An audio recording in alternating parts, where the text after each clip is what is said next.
Does he have it? Medeiros is going to get it. They're going to toss it. They haven't got it. He's on the outside fastest corner on the circuit. Surely this can't work. Dominic Ligner has got a sensational run outside line now, though, for the heavy braking zone. Around the outside goes the Audi R8. Look how much Miller's caught back into play. Exactly. Miller's still start trouble. He's not on second and change. All of a sudden, Miller's back in play. Can Barry do it? Big Barry's going to do it. Big Barry!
Good afternoon, ladies and gentlemen, and welcome to the VWSC 4.8 hours of Le Mans. It's going to be a long one.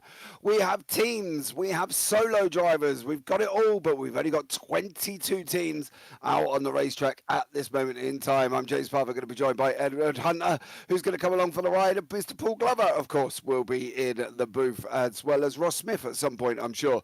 You see the calendar in front of you. We kick off 4.8 hours, then on the 20th of June, we're off to the Watkins Glen, then Sao Paulo, Road America, Kota, Fuji, Road Atlanta, Qatar, and we finish off at Bahrain. Should be in an interesting season. Stay tuned because I'm sure you're going to have an immense amount of fun. Let's have a look at the track.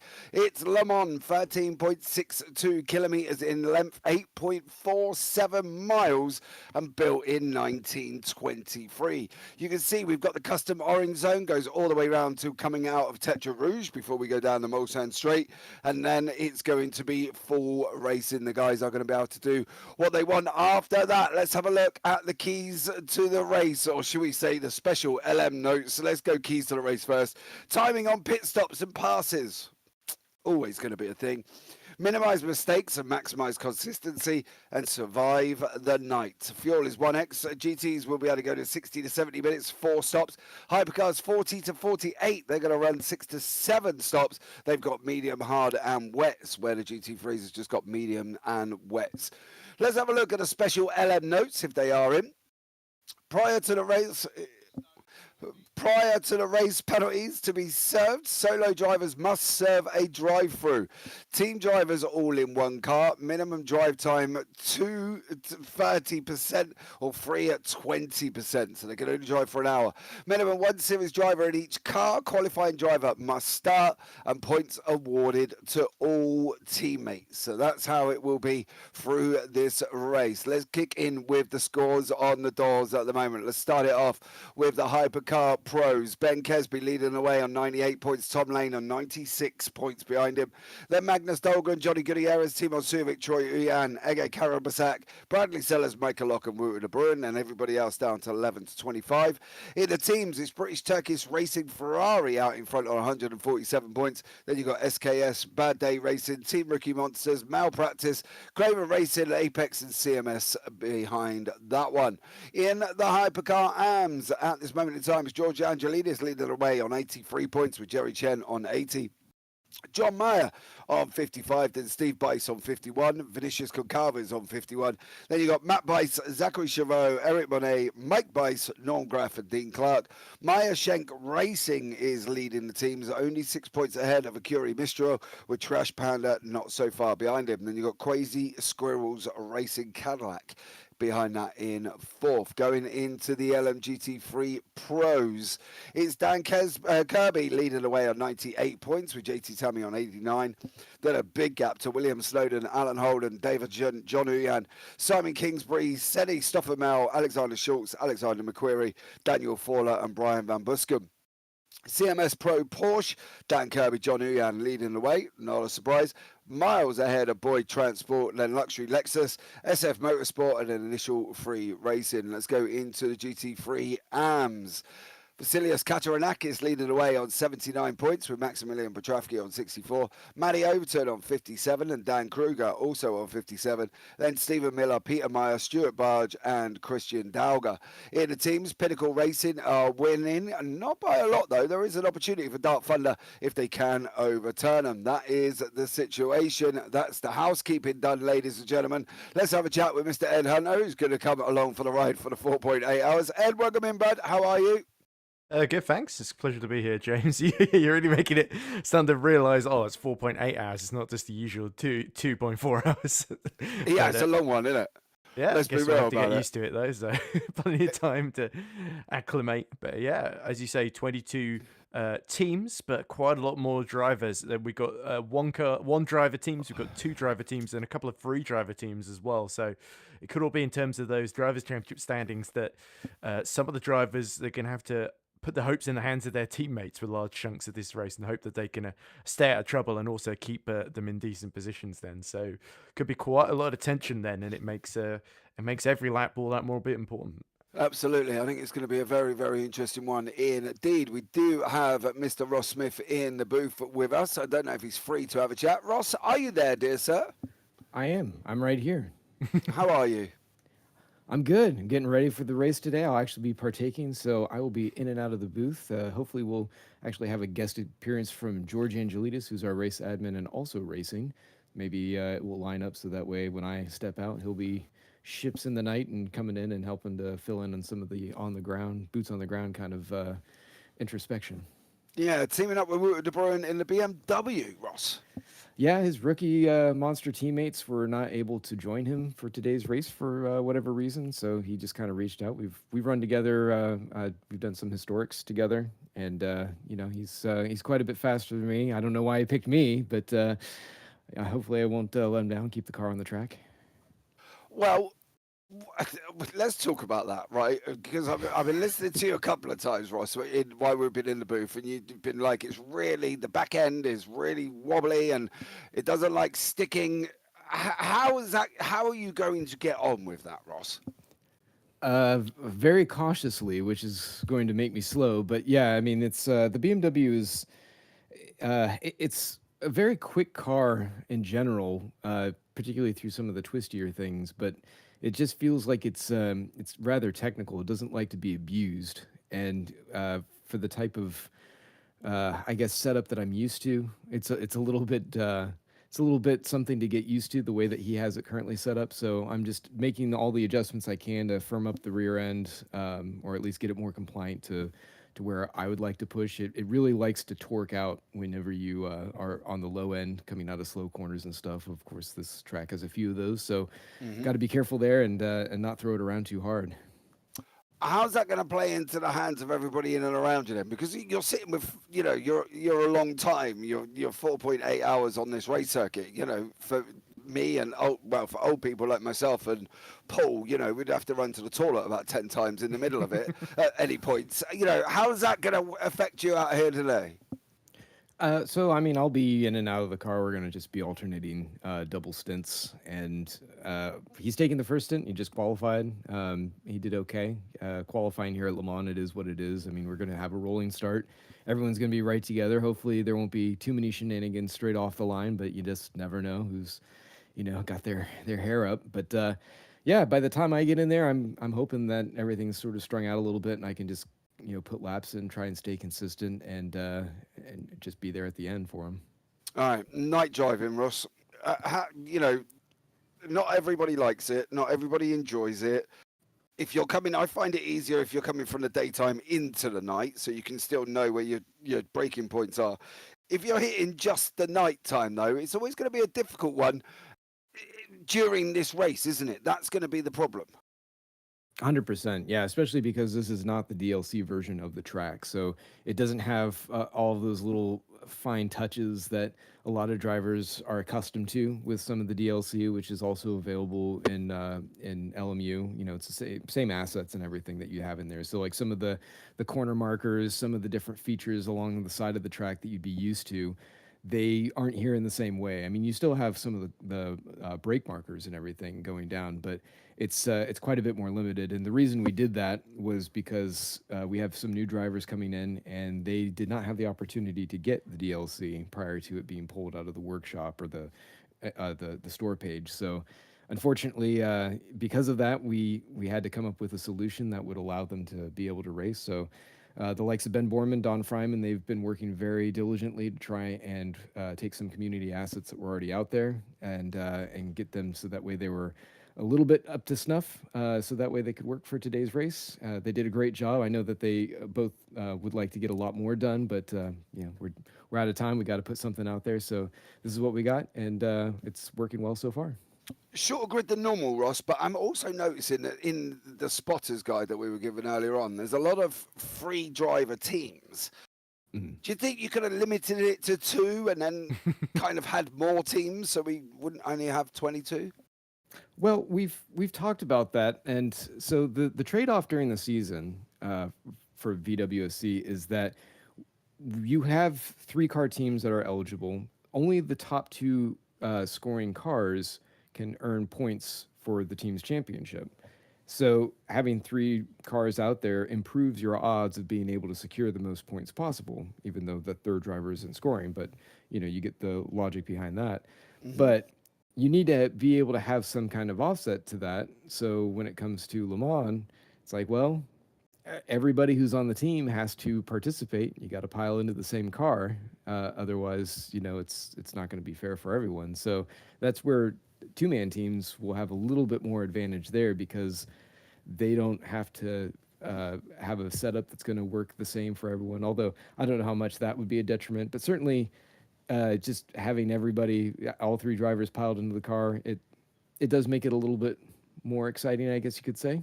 Certainly less time available for your fastest drivers. So it's a little bit of an equalizer, especially since this race has the most points at play for all the drivers involved. So there's a lot on the table, and you know, there needs to be a little bit of balance there, and I think that does what it needs to in terms of just regulation. Okay, bud. And what do we think your chances are going to be?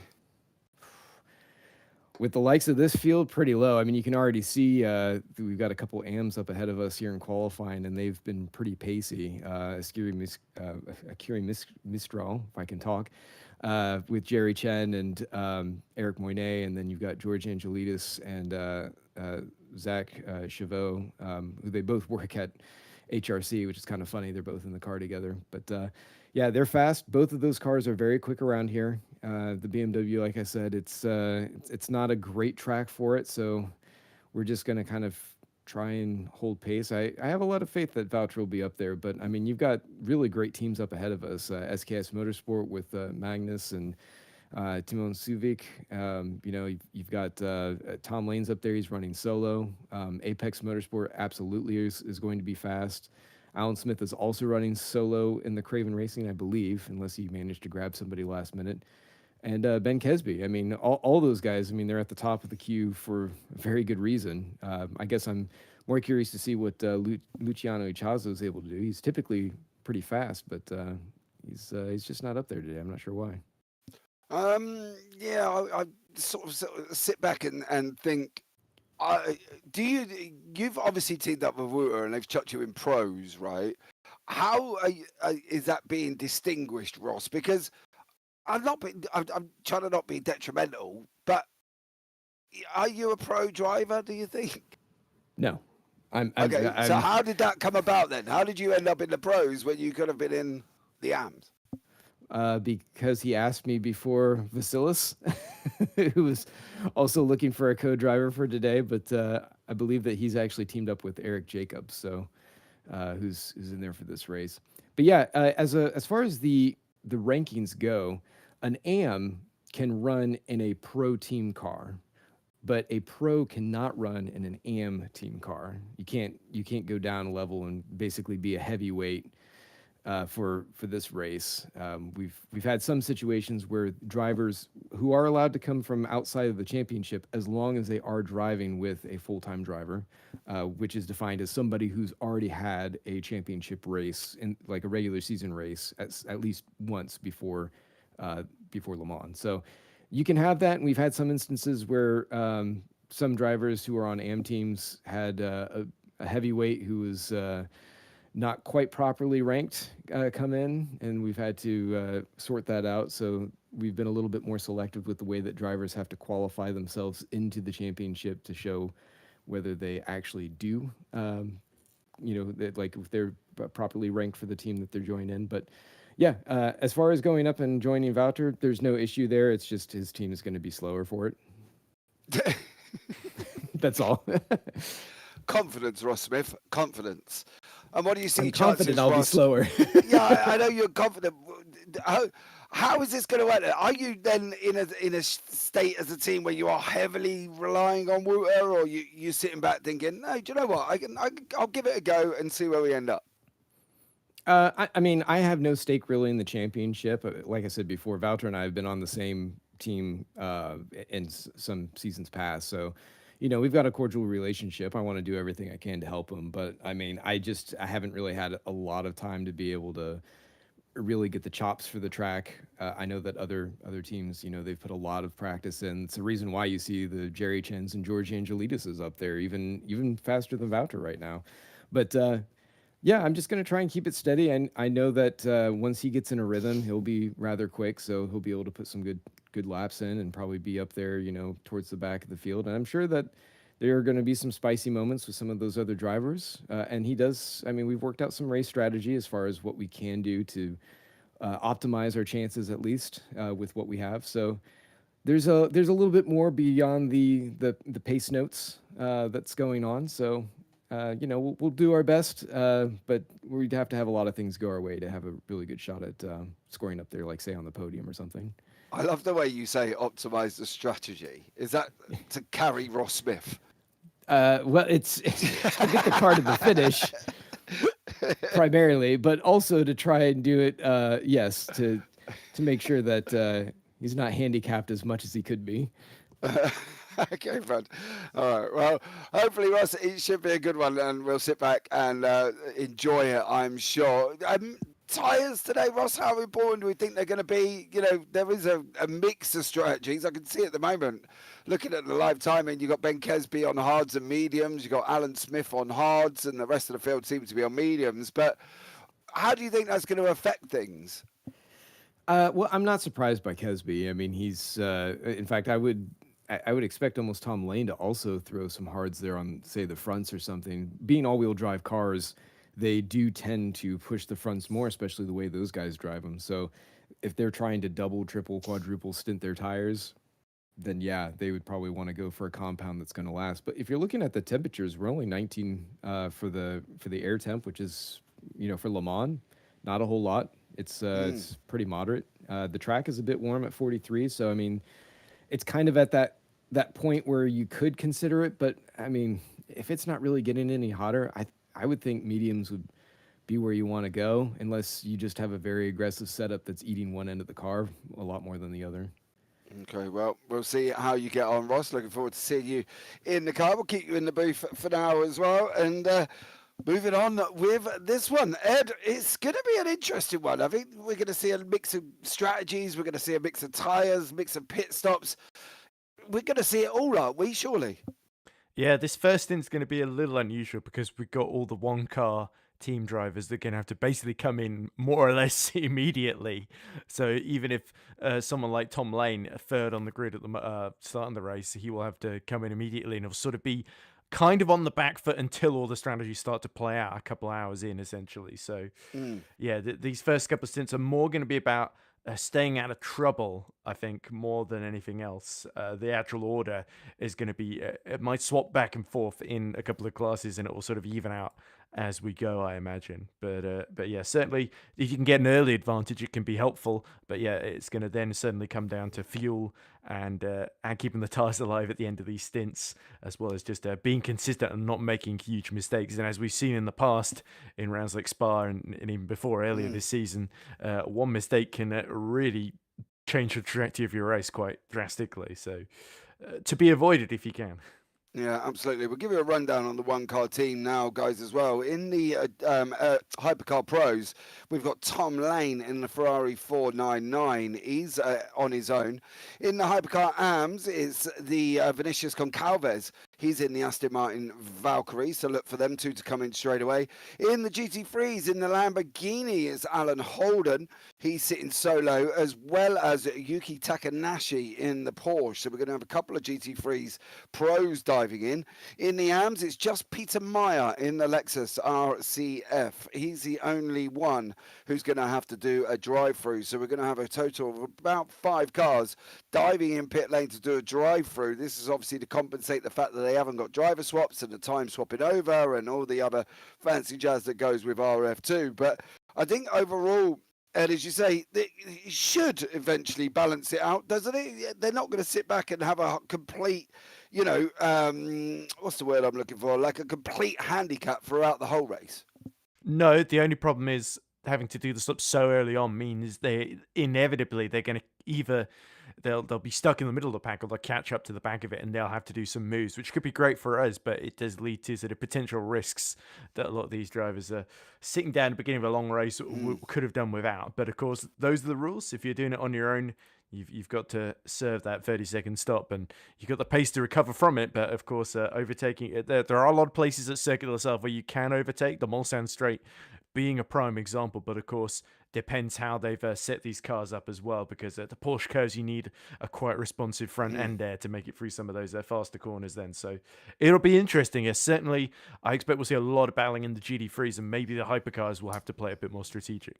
Yeah, I think the likes here, Ross, of Goncalves and Tom Lane, they're going to be going in, they're going to be coming out probably behind the GT3s. That's going to be some work from early on. Well, it depends. I mean, they can take their spot at around the third lap. So by that point, they might have gapped them enough that it'll be okay. So they've got 3 laps to serve it. Is that what you're saying? Correct. Yeah. Right. So they've got 3 laps to serve it. Can they really escape the GT3 pack within 3 laps? So, is there that massive disparity between lap times over a GT3 and a hypercar? There should be enough if they're doing their drive-through. I mean, it's about a 30-second transit or so, and they should be able to get that approach pretty quick. So. Some of them, I think, just those guys alone there, Kesby and Lane, if they're running solo, I think that they'll be able to have a chance at staying out in front. I don't think 30 seconds would be too much for them, considering, I mean, you're looking at the lap times right now, and it's about a 3:30 for the hypercar and around a 4-minute for the we have just been reminded, ladies and gentlemen, if you just heard Ed chuckle, I've just been told it's Le Mans, not Alton Park, by Mr. Glover in our era, which is fine. We obviously understand that, but obviously at the same time, it all brings in things, especially if they end up getting caught up in stuff in the end of the first lap or second lap before they've taken their drive through. They could and surely should end up behind the GT3s, but we'll find out and see how they get on as well. We've got a couple of minutes left of warm up before we had to go. Just a quick yes or no. Have we got the grid ready? Right, let's have a look. Just been given a right. Okay. No, yeah, I tell you what, let's do it now, and then we can run through it within the formation lap. So while we've got a static screen, we'll do the grid for you now on that one. Okay. All right, okay. James. It's not the first time. Oh, there we go. Look, it's on the screen. Ben Gesby will be leading the way with Alan Smith, Tom Lane, and Calvin Goldhart in that 4th spot. We'll bring you the teams up, guys, but this goes far too quick for me to mention them all. Magnus Dahlgren in 5th, then George Angelidis, Jerry Chen, and Vu de Bruin, of course, is teamed up with Mr. Ross Smith. Moving on from there is Matt Bass and Luciano Acciazzo in 9th and 10th. Dan Kirby and Yuki Takanashi in the GT3 Pros. Moving on into the next row, it's going to be Alan Holden and Ryan Paulbert Reyes in that Porsche. Hopefully he has more luck with the Porsche and stop blowing it up. David Shunt and also Eric Jacobs is going to be leading the way in the GT3 AMS.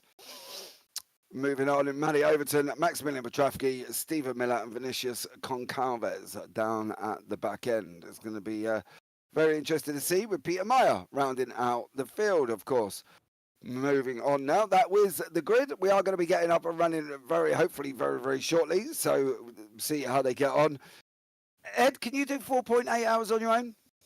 Of commentary? No, in the car. Okay, I wouldn't know. I tried to do like a 24-hour solo race one time, I remember, and I think I was taking a break every 2 hours to try and tempt others into taking breaks because we're on the voice chat. It didn't really work in my favor. I think I was like sixth out of the 6 people that got to the end of that one. But anyway, yeah, so I think you really do have to pace yourself quite well till you're not completely exhausted by the time you get like 1 or 2 hours in. And also you need to make sure that you're keeping to targets as well, that you're not using more fuel than you because you're going to need it later as well, and it sort of limits your options strategically if you're quite heavy on fuel and tires essentially. So yeah, the other thing is as well that there's a bit of a luck of the draw thing where not luck of the draw, but where if you're coming up to the Porsche Cares to lap a GT3 and you're a hypercar, you might not have the easiest time, whereas if you're just coming up to them down the Mulsanne straight, it's just a case of they'll be predictable and you just move around them essentially. So yeah, there are some situations that they'll be hoping to catch them at some points of the track more than others then. So it really is a case of, yeah, keeping your wits about you for a very, very long race, and also making sure you time your strategy, your driver changes as well, because those are the ones that take a lot longer. You want to make sure your fuel and tyre stops are in conjunction with those, rather than just an emergency driver change because the driver is about to collapse or something like that. Well, no, that would be a Ross Smith conversation. Ross, have you sorted out all your driver swaps? You haven't left yourself in the car too long where you end up falling asleep or anything like that?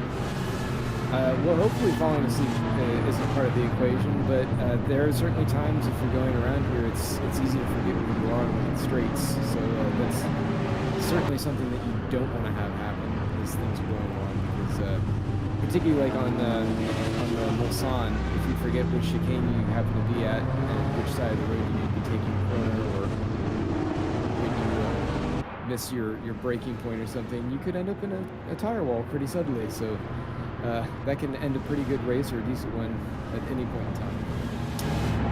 Yeah, that's an interesting one, because I remember watching Charles Leclerc drive, and he was in the sim, and he drove Le Mans, and he literally started eating a yogurt as he went round the right-hander of Tetra Rouge and ran all the way down the Mulsanne while eating a yogurt with no hands on the steering wheel. I did kind of find it rather impressive, to be honest. Is that something that you're going to be wanting to do, Ross, and try and get some food in down here at Mulsanne on that one?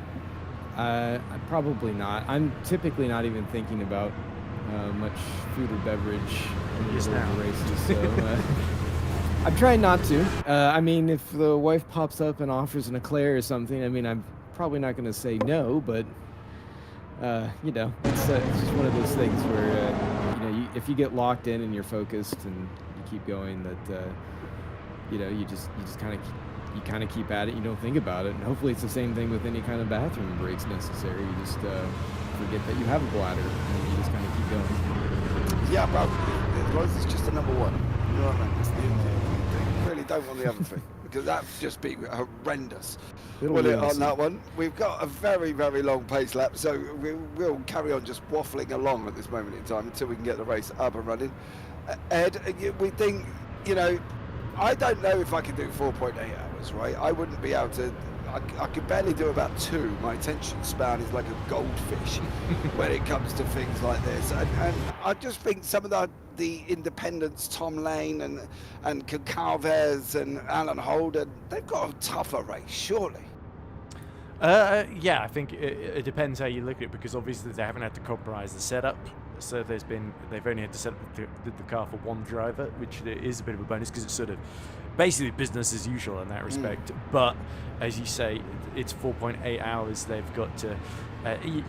Often it's sort of as long as you keep yourself busy, you can sort of distract yourself a bit from fatigue, essentially. The mind does incredible things when it's pumped full of adrenaline, essentially. So you kind of have got to down these long Mulsanne straights where there's not much else going on. You've just got to sort of keep yourself focused and make sure that you don't miss the breaking point, or you're looking at lap times or whatever down the Mulsanne straight, and then you miss the GT3 that's rapidly coming up to the front of your car, essentially.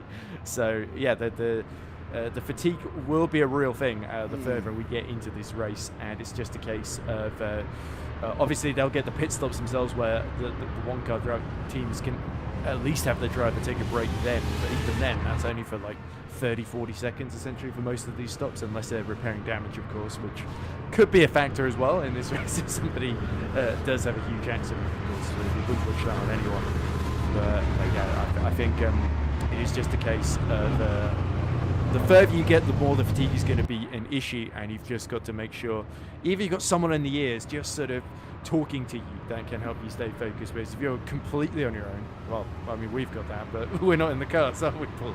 There we go. So yeah, I think it is a case of you've got to find ways to sort of just stay occupied, keep the adrenaline flowing, and also just make sure you don't keep your eyes off the ball.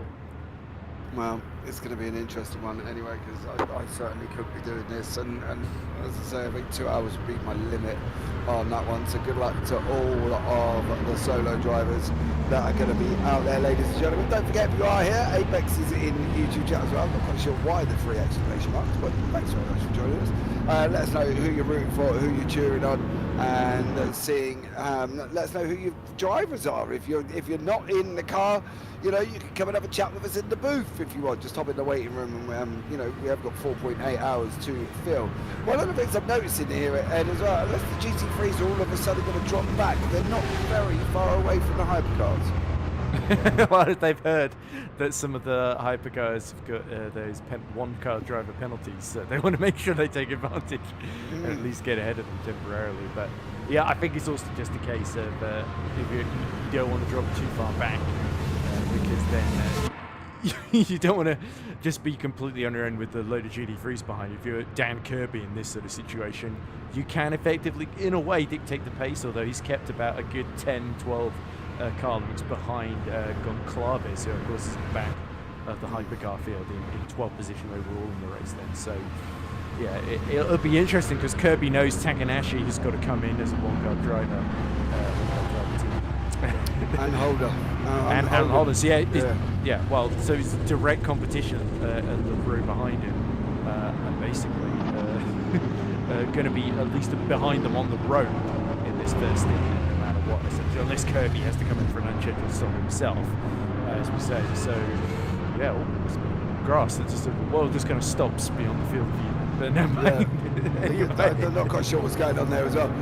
Would have to be Apex simulation. Yeah, would have to be Apex Motorsport. That's the team of Axel Laflamme, Michael Lovnik, and Kevin Gallagher, who I believe is in the car at this moment in time. So we'll see how they get on and whether or not they're going to be able to get to the end. And as you say, we don't really want anything to happen. We're just obviously putting it out there. Things can happen, but as you say, I think Dan Kirby's got a little bit of an easier run. The only question I didn't actually get an answer to, and I wondered if it would be possible, can they go in and serve their drive-through now? I don't think so, because we're under yellow flags, aren't we? I don't know. Well, they'd only be able to come in now. They want to change like wet tyres or something. Yeah, I do wonder whether or not they can serve their drive-through while they're on the formation lap. Can they dive in right now and do it? That's a question that we haven't asked for. Mr. Smith will be back very, very shortly, I'm sure, once we get an answer to that one. We are coming towards the back end of the circuit now, through the S's, then into Corvette and Maison Blanche at this moment in time, with the hypercars leading the way. We'll find out how Ben Kesby, Alan Smith, Tom Lane, Kevin Gallagher, Magnus Dahlgren, George Angelidis, Jerry Chen, Woodward de Bruin, Matty Bice, Johnny Gutierrez, and Vinicius Goncalves with Luciano Achauzo on the back end. The gap slowly opening up between the GT3s and the hypercars. Ladies and gentlemen, boys and girls and people of all ages, sit back, get the biggest bucket of popcorn you can find in your life, because you're going to need it here for 4 hours of Le Mans, and we are just about up and running, and we have kicked off, and it is green, green, green. You can see at the bottom right hand corner, I believe Dan Kirby has bolted already. He's left him alone there, but Ben Kesby goes into the left-hander. Oh, off he goes! Off he goes for Kesby. That should release Smith. Kesby's going to get eaten up here faster than Paul Glover eating a McDonald's Big Mac at this moment in time. Alan Smith has got him. Tom Lane didn't quite get him this time, but I'm sure he's going to be tucked in behind him here. But Ed, at the moment, Ben Kesby making a mistake on the opening lap. Yeah, of course, cold tyres at the very start of the race, and is on the brakes for the Dunlop corner at the beginning of the lap, and yeah, Kesby made, my goodness there, you saw there, Smith was twitching all over the place. I think he was trying to break the toe, or just got onto the dirty part of the Mulsanne straight, essentially, either side, where the tarmac is a little bit more gravelly, and now that's given Kesby a little bit of opportunity to slip to the outside for the first Mulsanne chicane. You can see Tom Lane as well in that purple and black 499P waiting in the wings here as well. Of course, Lane will have to go into the pits before too long to serve that early racer one driver doing the whole race penalty then. But Lane is now right behind Kesby, and he's dragging Kevin Gillett with him as well. Then, if you look in the background, the GD3s are starting to... It's Holden, of course, fighting Takanashi. So our two, again, drivers that will have to come to the pits fairly soon. Kirby has pulled about 2 seconds clear of both of them. And Takanashi under pressure from the man on the exact same strategy as him by necessity. Yeah, absolutely. You see Smith now moving away. There they go. They're alongside each other at this moment in time. That's Holden and Takanashi on the run down into the second left-hander here. The second chicane across the Mulsanne. Hypercars down in the bottom right-hand corner. Through goes Holden. Takanashi tucked in behind him. That's the Porsche Ryan Paulbert Reyes in behind that. Then you got the Lexus of David Jun. Dan Kirby is absolutely bolted away in that Porsche. He's gone already before these guys have even got there. Up over the jump they're going to be now on the run down into the corner de Mulsanne, down at the bottom end of the racetrack.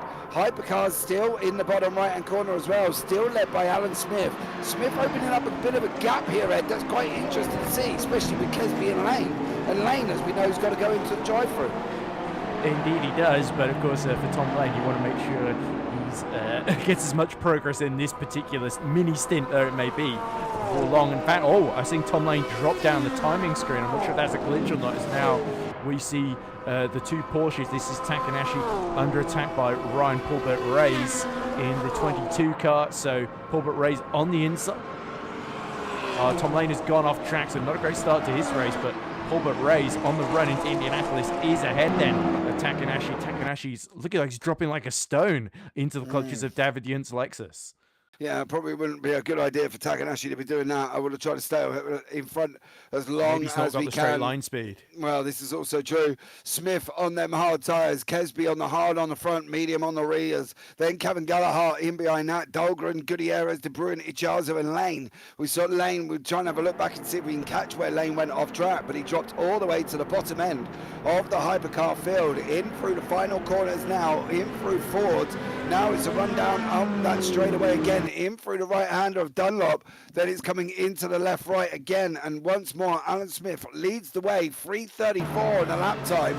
Check this out, in behind it for the GT3s. I'm just waiting for the start of them to go over the line, because at the moment they've registered 8 minutes, but I'm pretty sure that's with the pace lap. Just wait for the GT3s. We're giving it a little bit of a comparison between how fast the hypercar is going to go and how fast the GT3s will be. Expected battles all the way through this, though. This is one of the things, isn't it, with these races. Yes, they've got 4.8 hours, 4 hours, 43 minutes on the left-hand side at the top corner there. But at the end of the day, you're going to want to be moving up as quickly as you can, right? And that's the thing for some of these. They can't just sit back and relax and go, okay, well, I'm fifth in hypercars, I'm going to chill for a minute. Well, it does ensure you're probably only going to finish fifth then, if you hang back then. See Takanashi and Peter Meyer coming into the pits. Takanashi, we did expect a couple of us that are due a pit stop essentially in these early 3 laps have decided to stick it out. Yeah, as you can see there, a little bit of action going on here in the middle of Hypercars. This looks like Jerry Chen and one of the places. Matthew, I think, just gone through, yeah. So the Toyota into 8th overall, but second in class. Androlidis, 4th overall, is the leader in Hypercar area. And going on quite nicely in the Acura ARX number 49 at the low. So he's only about 9/10 behind Kevin Galout at the moment then. You can just see them coming through Frank there. But yeah, crucial for Matthew Bice if he wants to capture Androlidis. He's got to clear the Brun, Dahlgren and Gutierrez in front of him as well. Yeah, this is at the start of the race. You can see this is where Ben Kesby made an error. He just went in far too hot into the opening left-right, and he just got it all wrong, travelled in deep. That's where he just literally could not hold it. And Smith said, thank you very much. I can tell you what, from that angle though, that was Tom Lane in third at the moment. I was hoping Tom might have been able to go around the outside, just couldn't get his nose ahead, coming into the next left-right at Tetra Rouge before they went through the long looping right-hander, of course. But there you go, that's racing for you. They've still got a long way to go at this moment in time. Smith and Kesby literally 3,000ths of a second apart at the moment as these guys are battling it out at the front end of this field. Dropped back to half a second there all of a sudden, and these guys are still going to continue to fight, I believe. I don't think this is going to stop much as they're going in through the right-hander. That's Mosander at the moment before they go down Cobo de Golf and then into Indianapolis and Arnage. It's going to be an interesting one here, Ed, with all of this. These two up front, they've both got hard tyres, of course, as well. You know, they're going to go for the tyre wear. Let's just get through the replay of what happened to Tom Lane right at the beginning. This is where we said he big old snap. Did he miss the cars? Oh! They had to miss him, I think. Yeah. He was hard on the brakes, so I'll be honest, that car stopped on a dime when he managed to hit the brake and get it stopped. Yeah, a fairly big whack with the wall there, but he'd be quite lucky if he's gotten away. He has decided to continue, Tom Lane, but he's at the back of the Hypercars now, behind Ichazo, so by about 2 seconds now. So Lane has sort of given himself a lot of work to do with a car that may not necessarily be steering in the right direction now. Well, yeah, it might be a little bit of damage there for Tom Lane, of course. He seems to not really diving in pit lane. Whoa! So Toyota in front was also going off there, I think. I think that's Gallagher off the right-hander. And the right-hander, I think he's had some problems as well. But Tom Lane into the pits for his drive-through. Back on board with Kesby. He's in second place, chasing down Smith. Then it's Gutierrez coming in behind that as well. These guys going on to the right-hander once more here as well. This is going to be a very, very rinse, repeat, right, all the way round. And for these guys, they've got to try and keep their concentration at the same time. But when you are racing so closely to people, it knackers you out mentally, Ed, as well at the same time. Yeah, you sort of trying to make sure there's space for you as we see Smith and Kesby continuing to go at it, hammer and tongs. Kesby again to the outside in his 499P, but it is going to be Alan Smith in the Acura that is later on the brakes at 73. Shower of tyre smoke coming out behind it. But yeah, Kesby just kept at bay, but he's still very much following him every time he weaves down the straight to try and break the tone. You can see Androlidis under pressure from Gutierrez and Dahlgren as well in the background there we go. Alan Smith pulls to the inside, defensive chop very early on as they go towards the second Mulsanne chicane then. So will Ben Kesby be really late in the round brakes and sweep around the outside? Yes, he will. He's got the overspeed in order to do that. And Alan Smith is just left in the dust there as Kesby somehow manages to get it turned in time. Yeah, I'm wondering whether or not that was just a bad line from Swift there. To get swept round as quickly as he did is quite an unusual scenario to be in, because normally he'd make it a little bit more difficult on that inside line, but he didn't really make it difficult. Coming into the kink now, before they go down into the Mulsanne, through the right-hander they go, and there's going to be the run down into Indianapolis. There's another opportunity here. If Smith wants to take it, he can slot in behind him, but he's going to have to dive up the inside into Indianapolis. He doesn't. He gets fed and gets told to go to the outside. Is he going to be able to handle this one? That's going to be the situation. Coming around the kink now, Smith sweeps around the outside this time, retakes the lead again. Kesby's got to settle in once more here. here, Ed. But these guys could be doing this for the whole 4.8 hours if they're just swapping back. Oh! Kesby late on the brakes, has a huge twitch at the rear into Indianapolis. We saw exactly what happened to Tom Lane, how that can go wrong. But Kesby just about collects it in time before clattering into the back of Smith. So disaster averted. Meanwhile, Johnny Gutierrez has actually set the fastest lap, and he slipstreamed his way past Angelides into third. And this is Maximilian Petravsky, who I believe is coming into Maison Blanc, straight into the wall. Ouch. That's the curbs, I think, for Petravsky. This is a second incident that's happened a bit later on. Too far over the curbs at Techeruchet, put him to the outside, and again, almost a very similar incident at the other part of the track. That's all of that damage right about now, though, for Petravsky. You've got to sit back and think, is it worth carrying on? I don't mean that in a derogatory way, but at the end of the day, you know, he's teamed up with Darrell Kruger. Are they sitting there going now and going, well, can we get on with it or not? Well, we'll find out. Petravsky's still out on the racetrack at this moment in time. Your leaders still battling it out now through the final corners. On the run again, up through Dunlop and then into the Dunlop chicane. It's going to be the left-right here. And Smith managing to hold on. He's got to block that inside line. Does manage to block it for now. Kesby's looking. No, nothing doing this time. Through the left, Smith, big slide coming out. Kesby might get the run here, I think, Ed, on that one. Into the Tetra Rouge Esches at the moment. Through the right hander they go. And you can see on board with Kesby. Now through the left. He's going to be looking for a run coming out of Tetra Rouge, surely down into the first Mulsanne chicane.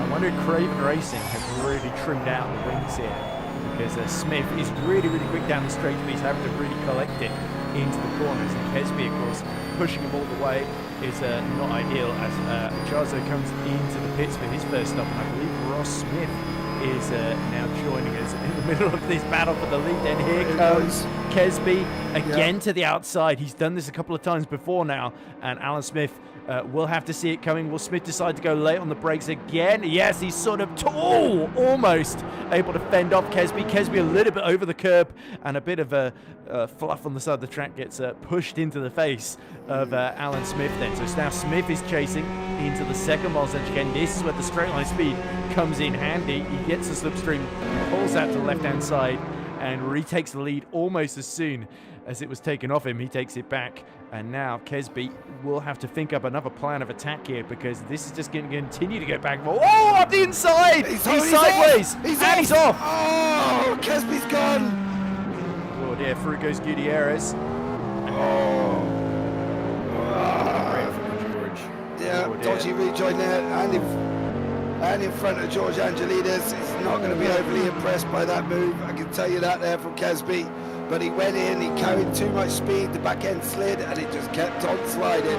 Unfortunately, Kesby, and he ended up in the right-hand corner. And then, of course, he drove round in a circle, come back onto the racetrack right in front of George Angelides, who is not going to be a happy little bunny, who's leading the Hypercar AMS at this moment in time. Ross, welcome back in. You come in just in time, of course, for the action kicking off here. Not a great rejoin from Kesby. No, not at all. I mean, I can definitely understand the frustration going through there. It seems like those 499s do have a little bit of that over-under, as we saw with Tom Lane earlier heading into Indianapolis. That was actually right in front of the voucher when I was having a conversation with him, which made it fun. But they don't need to be pushing this hard this early on. I mean, they have several stints more to go. I mean, we're not even 4.5 hours left to go. So I'm not sure why there needs to be quite this level of aggression. They need to just kind of be getting into the rhythm of things. There are not enough cars out here to really be that desperate. They just gotta relax. How is Rutter anyway, Ross?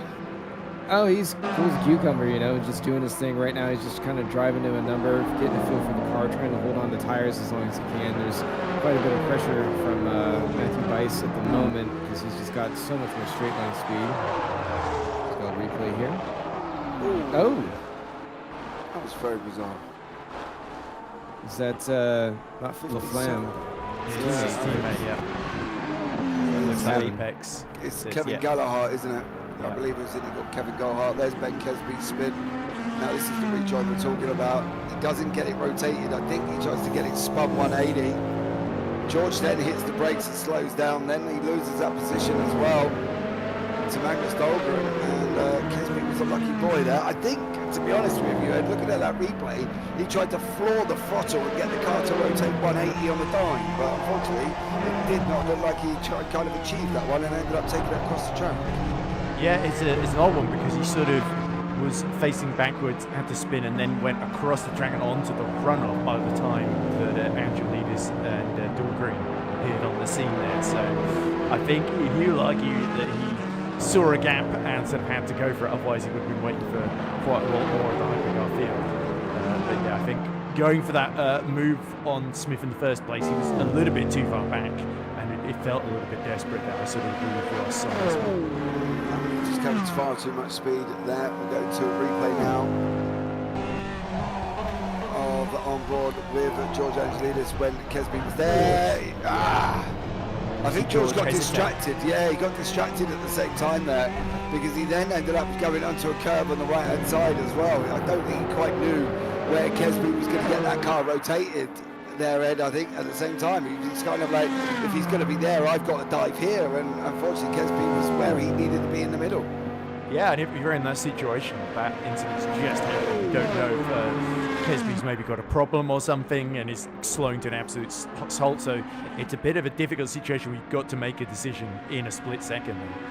As this is Matthew Weiss and Jerry Chen fighting out over second place in the Hypercar AMS, about a second behind Walter De Bruyn, the off-main Ross. So De Bruyn has got a bit of company in the other class, but the red, white and yellow BMW has, definitely wants to be as far away from these two as possible, but there's a 10-second gap between De Bruyn and Angelidis then. So, as you say, there's not really too much reason to fight, though, given that there's no direct threat ahead or behind Walter in this situation. Yeah, I don't really know how you'd handle kind of some of this at the moment with what's been going on. There's been a lot of aggression for the first 25 minutes. This is Petrafsky again.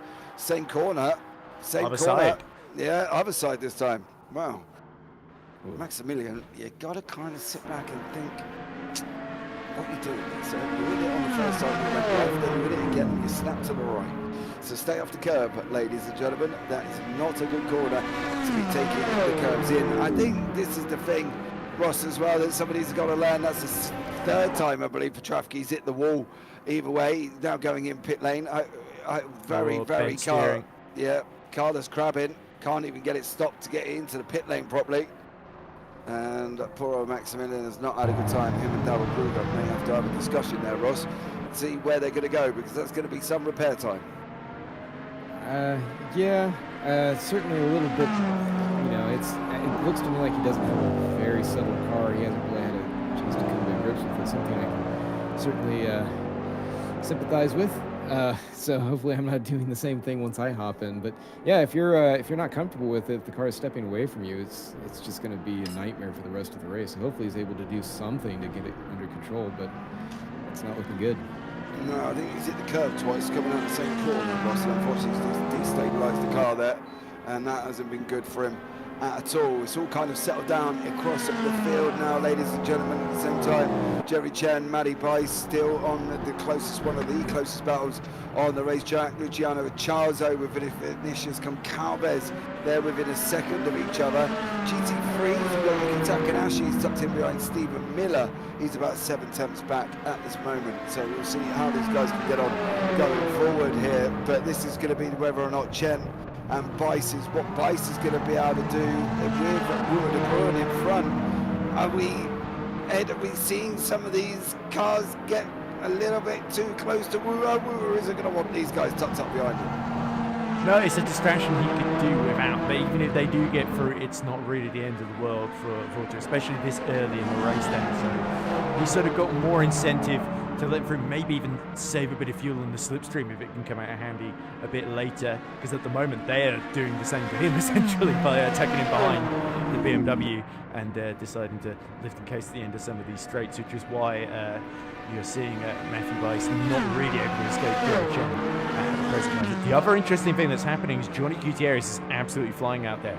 2 seconds a lap quicker than Alan Smith then. So Smith, we did see Kesby was catching him quickly. Kesby has cleared Magnus Dahlgren and he's about 5 seconds behind him, so not out of the picture. But Gutierrez, is he using more fuel and more importantly more tires in order to catch? We'll have to see. But either way, Yes. the Cadillac is in play. So yeah, Ross clearly thinks Johnny is using all of his sweets a bit too early in the race. I think the thing is as well, it's the difference in tyre strategies, isn't it? Gutierrez is on the medium, Smith's on the hards here, Ross. You know, Smith's obviously got the tyre advantage to a degree with the compound, but at the moment Gutierrez has got the pace. But again, is he just wearing it out too quickly? Well, it's going to depend a lot on his setup, just how he has the car balanced. I certainly know that he's going to be using up a lot of his fuel. And I think that he's kind of in a position where he knows that he can push that pace really hard and is probably just kind of rolling the dice on whether he can make it up in the pit stops. So it'll be interesting to see how these strategies converge, because he's definitely chasing down. These are very, very fast cars all throughout the course. Obviously, they're putting down very good times. But he's going to catch him. He's probably going to pass him, assuming they don't have any altercations. And then it just becomes a game of cat and mouse in terms of strategy and what they can do for their resources, essentially. Well, we're going to find out and see how he's going to get on here, Gutierrez, whether or not he's going to be able to double stint them tyres after he's absolutely just slammed and trying to get up to the back of Alan Smith. And we mean that in a 2-second advantage on lap times. 3:32.698 for Smith, 3:30.396 for Gutierrez. It's practically 2.3 seconds on that last time around there. That is a meteoric amount of time that Gutierrez has pulled out of Smith to try and get up as close as he can. But where is he going to be on life with his tyres, Ed? Where is he going to be on his fuel strategy? He's clearly not hitting numbers because popping out 3:33. It could be the strategy is get track position and then start to worry about saving fuel and tyres for later in the race. But of course, even if he has to pit maybe a lap or two earlier than Alan Smith, there's every chance that if they've got the pace, they can maybe still make the strategy work. Gutierrez, of course, will be later on in this race handing over to his teammate Jules Lalonde. So we'll have to see if the Canadian can keep Johnny's good work so far up, but the American inexorably closing on the back of Englishman Alan Smith here. So Smith has taken the lead early doors due to 2 mistakes from Ben Kesby and is basically held on despite some fierce competition then. If Gutierrez can take the lead though, we could see maybe a bit of a change of strategy from Craven Racing if they think Bad Day Racing and the Cadillac are a threat here, as here comes the apex that looks like fell out. Yeah. Bobbering curves. All four wheels off the curb, off the tarmac there, literally clean air underneath for Kevin Gerhardt here, there. And you see now on board with Gutierrez, he's going to get Smith this time around. Round he goes, and that was another 2-second lap difference on the last one as well. 3:29.5, sorry, for Gutierrez. Smith doing a 3:31.12. So he had up the pace a little bit, but not enough. Couldn't stop Gutierrez coming through at 2 seconds a lap there, Ross. So that was a tough one for Smith. Yeah, and I think you do well to just kind of let him go at this point, because he's I thought he was going to have to serve a penalty, but I don't know if he's actually come in. I didn't know if I caught that or not, but he must have his teammates. Alan Smith, I guess he does have his teammate with him, so we won't have to worry about that. But I would say that Alan Smith definitely outpaces Gilles Lalonde if you just looked historically at where they're at. Not to anything against Gilles, it's just, that's what the timing sheet shows. So we'll see if Alan's teammate will be able to pick up the pace as well again. But at this point, I think he's just trying to do his best to clear a gap and set them up for success later in the race. His teammates are Hubert Van Kessel and Alessandro Smiroldi, by the way. Exactly where I was going next on that one. Thank you, Ed, for that. But so he's got a couple of teammates. Smiroldi's not no slouch though, Ross, is he? He can still be quite pacey in the car. Not really seen much of Hubert Van Gashoven, so I'm relying on you on that one. Alan Holden, Ryan Paulbert Reyes, Lamborghini Temerario, and the Porsche 911 as well, battling it out. Porsche at Le Mans, Ed, is not renowned for top speed, should we say? No, but if you've got a good driver like, say, Daniel Kirby, it can make the difference. And that's been the case not just in qualifying, but how this race has panned out so far, with Holden and Paulbert Reyes battling each other. David Yunt has gotten through into P2 in class, but he's about 16 seconds behind Kirby now in his Lexus there. And in between Yunt and Holden here holding up a little bit raised. We've got Eric Jacobs in the Mustang, so he's leading the GT3 AM class. As you can see there, Matthew Overton in the Ferrari 296 trying to catch this battle as well. But yeah, this could be interesting because it does feel like the Lamborghini will probably be, of the two, if you had to pick them maybe blindfolded, you'd probably pick the Lambo over the Porsche 911. But yeah, certainly there are certain parts of the track, in particular say the Porsche curves, where the Porsche might be just a little bit more responsive at the front end potentially. But yeah, it depends of course how these cars are set up then. But Paul Ray's very much a threat then to Alan Holden. And we saw Holden get past him early doors, but he may be able to get his revenge on him if he can stay close to him and take advantage of the slipstream into the last hour. Yeah, absolutely. These guys are going to be battling it out here. You see the Tenorio in front of that Porsche. Now through the left-hander coming in through the right of Tetra Rouge once more. Then it's that long run down the straight here in the bottom right-hand corner. That is Kesby and Dahlgren having another little battle. That is for third and fourth overall. Both men are catching up to Alan Smith. Smith's in second place up the road at the moment in time. He's about 6 seconds up, but both men are getting in and closing in. Is Alan Smith, Ross Smith, getting to a time now? Is that why we're seeing him dropping off? Yeah, I would say that he's definitely going after certain laps. I mean, he was being fairly cautious. Just kind of like looking at his times right now. He's hovering around the 3:31, 32 points. Ooh. His last lap was a 33. He's a little close. Traffic for the leaders. Oh, these guys battling it out. Trying to get close, I believe that was in Matty Overton. That was getting involved with Matty Overton. And then just in front of them is Pobot Reyes and Alan Holden. How are they going to be? And they're going to be able to hit their... can't get him on that one. They're going to have to try and get him on the next one, but I do wonder, can they get him? They can't get on the exit. There's Albert Reyes. He's tucked in behind Holden. Here comes the leaders in behind him. This is Gutierrez and Smith. Both men really want to get this done before they hit the next set of corner complexes. Smith's got to get it done here. Alan's got to get both if he can. If he isn't going to get both, he's got to at least try and dive the second one. Through he goes on the inside. He had to get that done, Ed. That was vitally important before they hit the Mulsanne.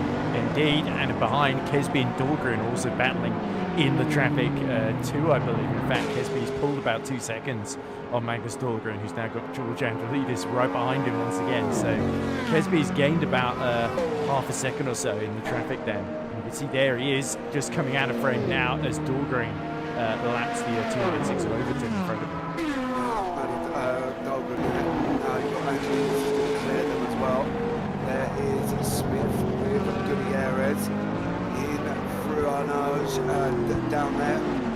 Now he's going to be the right-hander here. Job done through Farage on Arnage to go. And then it's a run all the way down into the Porsche curves once more. These drivers are going to be doing lots of laps of this racetrack. And at the moment, Smith dropping down to about 8:10. Says there's a car in front. That is the Mustang, I believe. Yeah, it's the Mustang. That's Eric Jacobs. Smith didn't get him. Now watch the gap open out. 2.9 now, 3.3. Smith still hasn't cleared him. Just cleared Eric Jacobs there. Horrible place there on that one, Ross, for poor old Alan Smith to catch that Mustang. No? Nope, Ross is gone, so I guess I'll fill in. Oh, okay. Ross is Sorry, gone we, on that one. Oh no, we he's had a quick communication dealing with what I was having with Matt Bice there. So sorry. Carry on. Yeah, never mind. I won't worry about it. Petrafsky nearly killed David Judd, who's got in JT Tammy. He's told us in YouTube chat there. Petrafsky is DNF, so that's Petrafsky and Darrell Kruger. Team are out of the race this early on, unfortunately for them on that one. But it showed there, Ed, with the way Smith caught that car. He did catch it in a very bad position and lost a chunk of time to Gutierrez. Yeah, it's just sort of, as I was talking about before the race, sort of the nightmare scenario essentially where the GT3 can't really get out of the way in time because it's such a fast corner, and yeah, Smith is coming upon him at exactly the wrong moment as we see Alan Holden and Ryan Pulpit Reyes dueling away. It does look like the race is gearing up for another assault then, as we see a replays. This, the poor fate of Maximilian Petracchi, way too low in the brakes, over the curb and into the wall. Yeah, lucky. There is Davidian, and Alexis having to react right as the McLaren is swerving across him. Can we get a look at that again? Did he actually brake? That seemed exceptionally fast. That was stupidly fast. I think it was his braking point. But Ross, that's a big old miss. That is a big old miss to be carrying on. I agree. Like, there's no way that could have been a missed braking point. You miss your braking point by about 5 meters, not blinking 50 yards. You know what I mean? Where you just absolutely slammed through the chicane at an absolute rapid rate of knots. That seemed a bit bonkers. Well, if you're going, I think they have to brake around the 100 and 200 meter board. So if he was reading the 100 as the 200. He never touched the brakes there. No, if he I had don't any. think he did. Yeah, I'm not exactly sure what happened to him there, but that was. Feels like a driver in frustration deciding to do the thing. Well, he's hit more walls at Le Mans, hasn't he? Let's be real. We hit 2 at the same corner, then he hit 1 down the other end of the track as well, unfortunately for Petracchi. So he did have a bit of a bad one there as well. This is the early night for him and Darryl Kruger.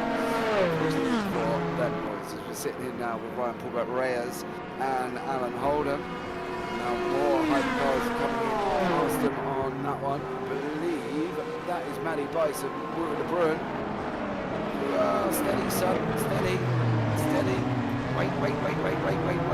Now go and get him. There's no need to drive and rush this earlier on. We've still got 4 hours and 16 minutes to go on that one. JT Tammy says, looks like no brakes, started flashing his lights when he realised. Oh, okay. This is on board. JT Tammy. Davidian, sorry. Way too close. Tell you what, brown pants moment there for Davidian. It's going to need some after that one. Interesting developments early on, though, ahead with these guys, and now unfortunately for the traffic group. Yeah, very sad. Unfortunately, we don't even get to see Kruger do anything in this race. So yeah, okay, but there we go then. It is. Sorry, it's of course Darryl Kruger, not Freddy Krueger, as Paul is trying to confuse me there. But anyway, Johnny Gutierrez continuing to lap competitively up front, 1.6 seconds now ahead of Alan Smith, who's caught a little bit in this final sector. But yeah, Ben Kesby crucially still about 7 seconds behind, and you can tell Kesby probably a little bit frustrated with that earlier spin. He would be right in the mix if it weren't for that right now. So that means he will have to change his strategy accordingly as we look at George Angelidis now leading the Hypercar AM class behind Magnus Dahlgren. They call him Dahlgren on this podcast. You did very much. Sorry. I was hoping Completely unforgivable sin. I tried to pronounce it so clearly for you and there as well, Ed, but it's honestly, it's fine. Well, last time I come and help you, Ed. We've got 4 hours of this, and you're just going to have a go. Listen, you're the one who's started it on the pronunciations. This is going to be an interesting thing. Dan Kirby leading the GT3s out in front ahead of Davidian. Kicks it to the left-hand side. The hypercars go through without any drama. We're there as well. Eric Jacobs gets another hypercar gone past him. Eric leading the GT3 AMS. Doesn't really want to get himself involved. He's got 17 seconds to Matty Overton with Meyer and Miller. That one. Still more time on the board as well. Yo, Axel, here says F1 Mika in YouTube chat. How are you? As these guys continue to fight. It's got to be coming in now as well. Here, Ed, on how they're feeling about their first stops. We've got obviously the times on how long they're going to be able to go for it as well. Here, 60 to 70 minutes for GTs, Hypercars 40 to 48. So it's going to be soon, within the next 10 minutes, coming in for the Hypercars, as Yuki Takadashi looks like he's had to. You've seen that before? Oh, that's Tom Lane going around him. Yeah, Tom Lane goes around, yeah. But that's the thing here as well, and coming into the pit stop cycle soon. Yeah, absolutely. Obviously, there's a couple that have already visited the pits for various different reasons, but a lot of the leaders yet to come in then. Alan Smith, that last lap around 3 minutes 29.9, significantly faster than what he'd been doing up to this point. Or just a second and a half quicker than Gutierrez in front of him. So Smith's starting to fight back. The hards really starting to come into their own versus the mediums. This is on board with online then as he about to catch Takanashi spinning, but just about keeps keeping on the tarmac. Luckily, kept him out of danger as he follows the 174 in front of him. But, yeah. I think the thing is, we've had 2 near misses now, Ed. You know, they say they come in threes. Is the third one going to be spectacular? well, I mean, for the sake of the person coming up to the accident, let's hope not. Let's hope we just have continued near misses. Yeah, maybe. And all you hear later on is Ross Smith coming to the interview. You might have some more to say than just like Great. Thanks, James, on that one. With all of the Ross and Smith's confidence and lack of practice here, Ross, will you arrive on the scene too early? I mean, we still have 4 hours to go. We'll just see how things go for the next couple at least. Oh, please don't let it happen to me. Please don't let it happen. There you go. Alan Smith running the hard tyres. Gutierrez still on the mediums. 3:31.6 for Gutierrez. 3:29.9. So 1.7 seconds. Saying that, Gutierrez has just gone over Ryan. Got 3:28.406. The only man broken into the 3:28. Last time around, Smith 3:29.525. So nearly 9 tenths quicker. That's where it gaps back out again. Here, these teams seem to be yo-yoing, backwards and forwards there, Ross, between Gutierrez and Alan Smith. Yeah, I think that they're between traffic and just playing with some of the car balance. Because like you said, we're going to be coming up on pit stops pretty soon. So the cars are getting a lot lighter, and the way that balance shifts, you definitely feel it. And in some cases, it can turn you into a Superman, or maybe he's just testing where his car is going to perform. Maybe Gutierrez sort of holding back a little bit. I think it's just kind of they're just pushing where their cars are there. But I think that they need to kind of keep an eye out for Ben Kes, because he's not far behind, regardless of his incidents before. And if they start coming to blows later on, it's just going to draw him right back into the battle. I'm interested by that comment in YouTube chat there from Apex. We're in struggle town at the moment, just trying to save what we can from the race. Kevin Gallagher there down final car of the 12 of the Hypercars, not really making inroads. Did go into the pits as well though. I can't remember if that was for damage, was it? Can anybody remind me if it was for damage? It must have been, or at least for fresh tyres then, because they were spinning a lot on the track or something like that. We saw it going over the first yes, it went up on all fours, didn't it? Yeah, well, I guess all 4 tyres left a contact patch on the ground then. Yeah, left the tarmac there as well.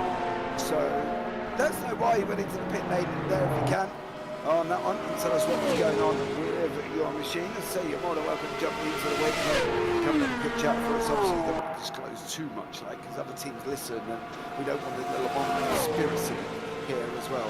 Copying something or whatever else, like that drama that come out of absolutely nothing. But anyway, if you do want to come and have a chat with us, do that as well. Alan Holden, Ryan Pullback Reyes down on the main screen now. On board with Pullback Reyes on the bottom right-hand corner. As these guys go through the chicane now for a run down, carrying on down the Mulsanne again. It's going to be a very, very interesting scenario here, Ed, when we start in with the old everybody peeling into the pit stop. They've got to stop and hold apparently for being naughty. So whatever they did, they got a stop and hold penalty there for Apex, unfortunately for them, Ed. But pit stop cycle soon. Exactly, yeah. So unfortunate for Apex, they were very, very unlucky in the last race at Spa as well. So one of the drivers leading the race, and then I think had some sort of issue right on the final lap, which lost them the win essentially. So.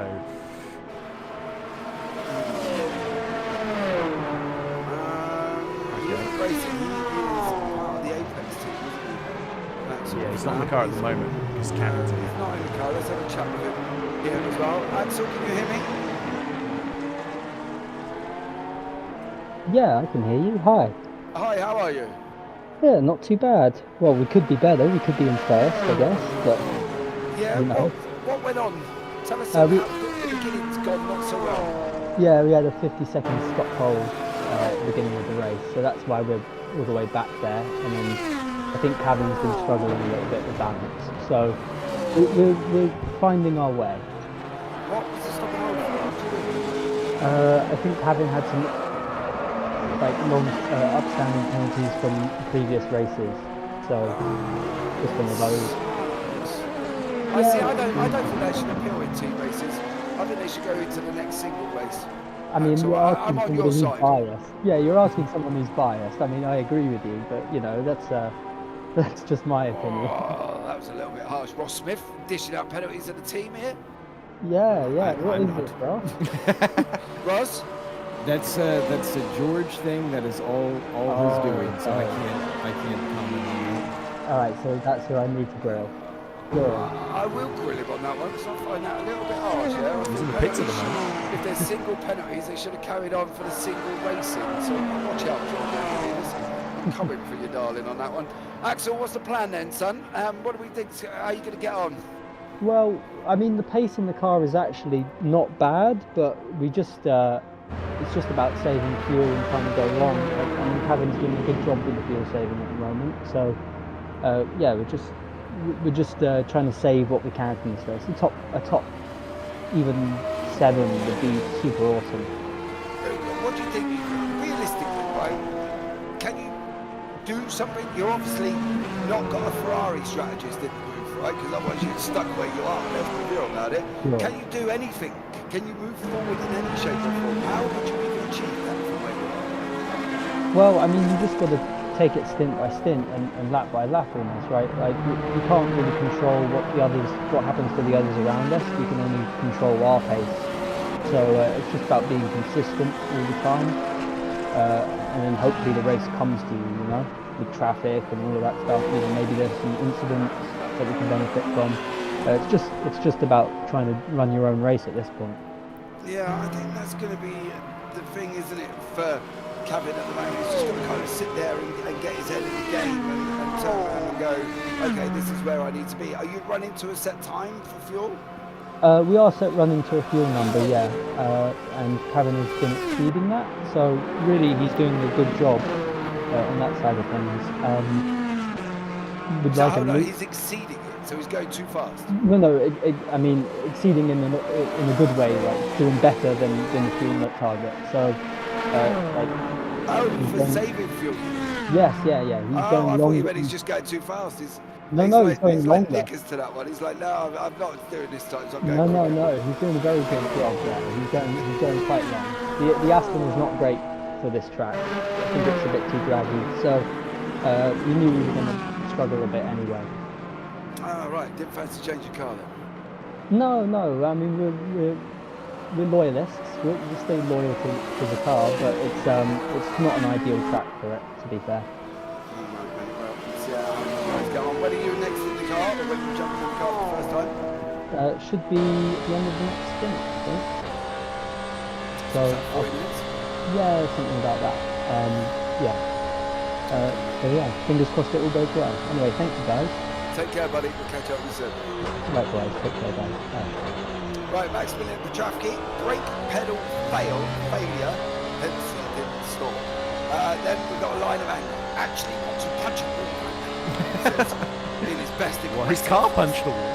Yeah, he definitely nailed the wall, but unfortunately it was just in a simulator on that one. Ross, that's just frustration in it for Max on that one.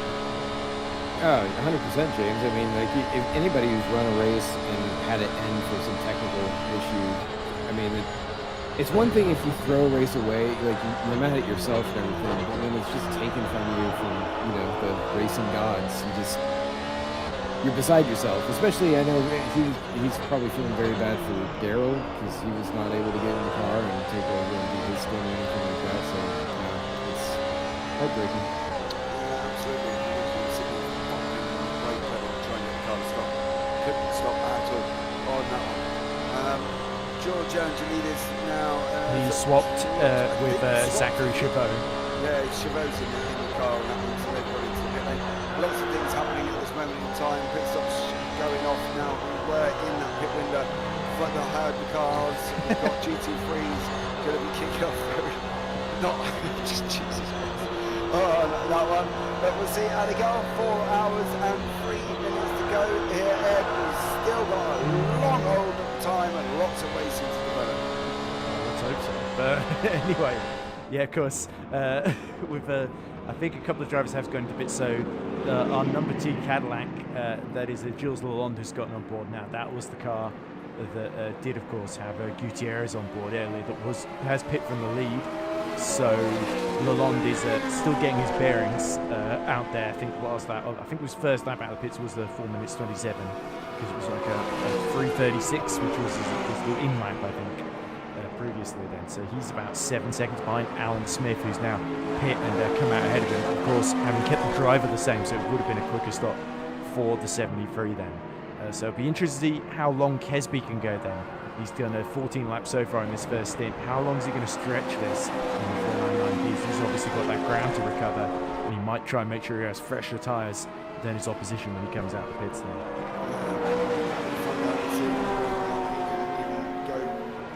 Longer. I don't think he can go generally much longer. I think it might. Ross is fuel saving a lap at most, isn't it? You think? Yeah, I mean, at this point in the race, you're just trying to do what you can to eke out a little bit of an extra lap if you can, and not sacrifice much in the way of pace.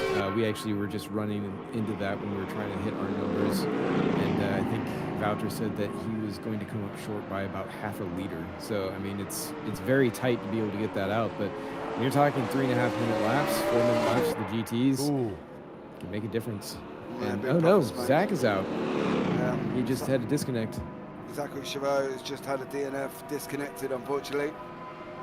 That is the end. That is not good unless he can get back in.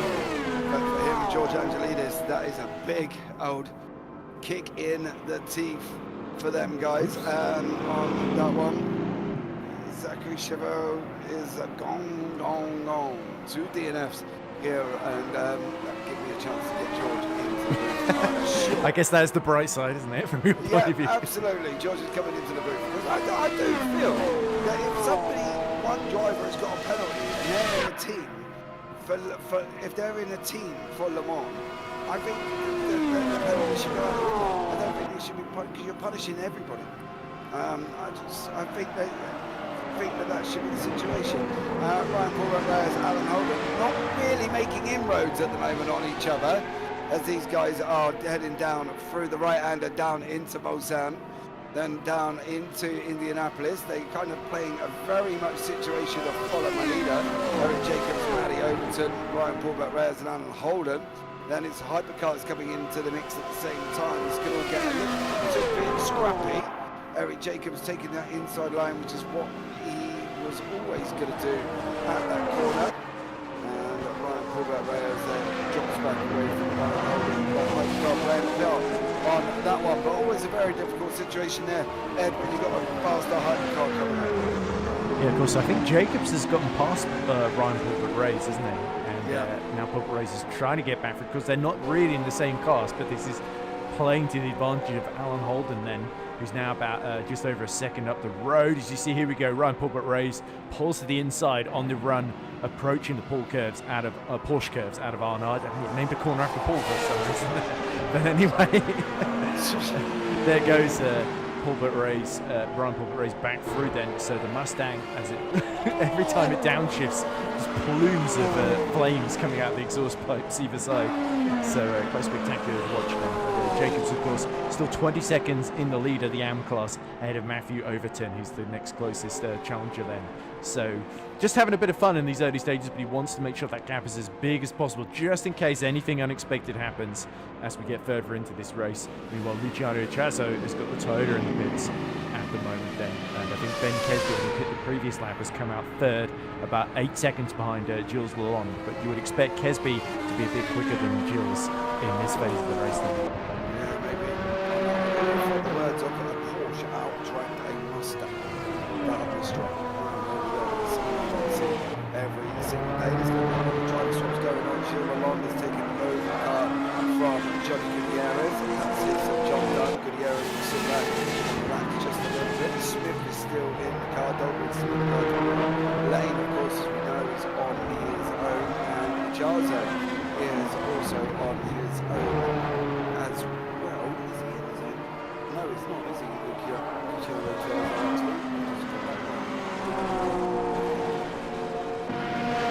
on his own? Can anybody back up? He is, isn't he? He's on his own. Yeah, he is on his own. So Luciano Ciardo is on his own.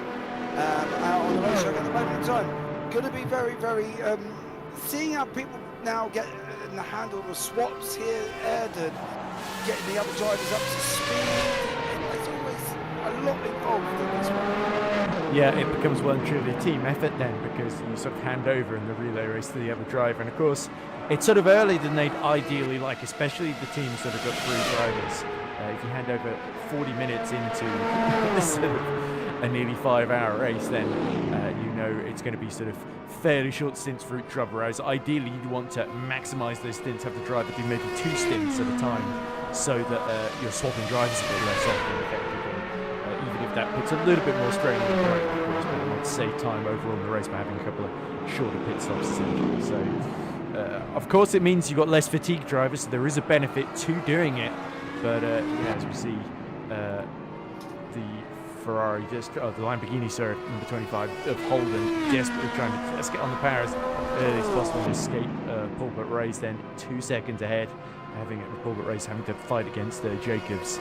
Distraction from the Mustang, clearly playing absolutely into the hands of number 25 Lamborghini man of Alan Holden, then, who's of course only about 6 seconds behind David Yintz. So he hasn't actually been catching him after Yintz' brown trousers moment with Petravsky early doors. You can just see the Lexus up the road as the sun is starting to set. That's another thing to keep in mind. We are starting to see the conditions ever so slightly change as we go towards the night stint then.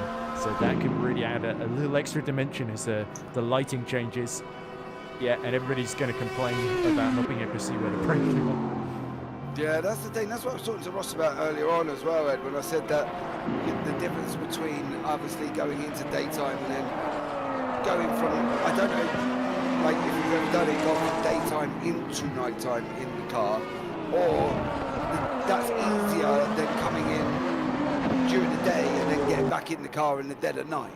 I find going into a car in the dead of night really doing my head in. I always try to make sure I can do the day to night stint, so that it gets me a little bit more used to driving in the night as well. And I don't know how others feel about it, but that's what I do to make it a little bit more easier on myself, because nighttime is thinking hard, you know what I mean? And to try and see where you're going and everything else, Ed, is always difficult. Especially at Le Mans, where you're much more reliant on your headlights and the curbs and the sort of special paint that they use to subtract from the white lines effectively. So you can memorise the circuit all you like, but in the dark, things can just creep up on you, in particular other cars. But yeah, it is one of those things you've just got to get used to, and all the best endurance drivers are very, very good at sort of adapting to different conditions. Some may have even done a little bit of practice in the dark, because we've Holden getting very far across the curb and the Lamborghini not enjoying that one little bit, apparently. No, I don't. The thing is, practicing in the dark, that would be quite interesting, I think. But you are right. You know, teams do kind of need that, and they need to be able to go and do things like that, because otherwise they've just got no prep for anything. Especially if you're planning to drive the night stint, it makes sense to practice things. But of course, we've got an Absolutely. accelerated day-night cycle here, so it's not quite the same as real-life Le Mans, where it takes a lot longer for the conditions to change, and that's why we're seeing it transition into late evening almost already then. So yeah, it is something where I think it's a little bit easier to adapt when the conditions change so quickly as well. Yeah, I think that's the thing, but you've still got you've still got to adapt to the scenario, and I think it's always going to be very, very difficult here as well. Not many cars are very close together. There's second plus gaps at least out there on the racetrack at the moment. Smith still leading the way. He's got a 16-second gap over Lalonde. Kesby still in third, then Dahlgren, then Matty Bice, Wood-Brun and Jerry Chen. Tom Lane, Vinicius Goncalves, Luciano Chozo and Kevin Golhart.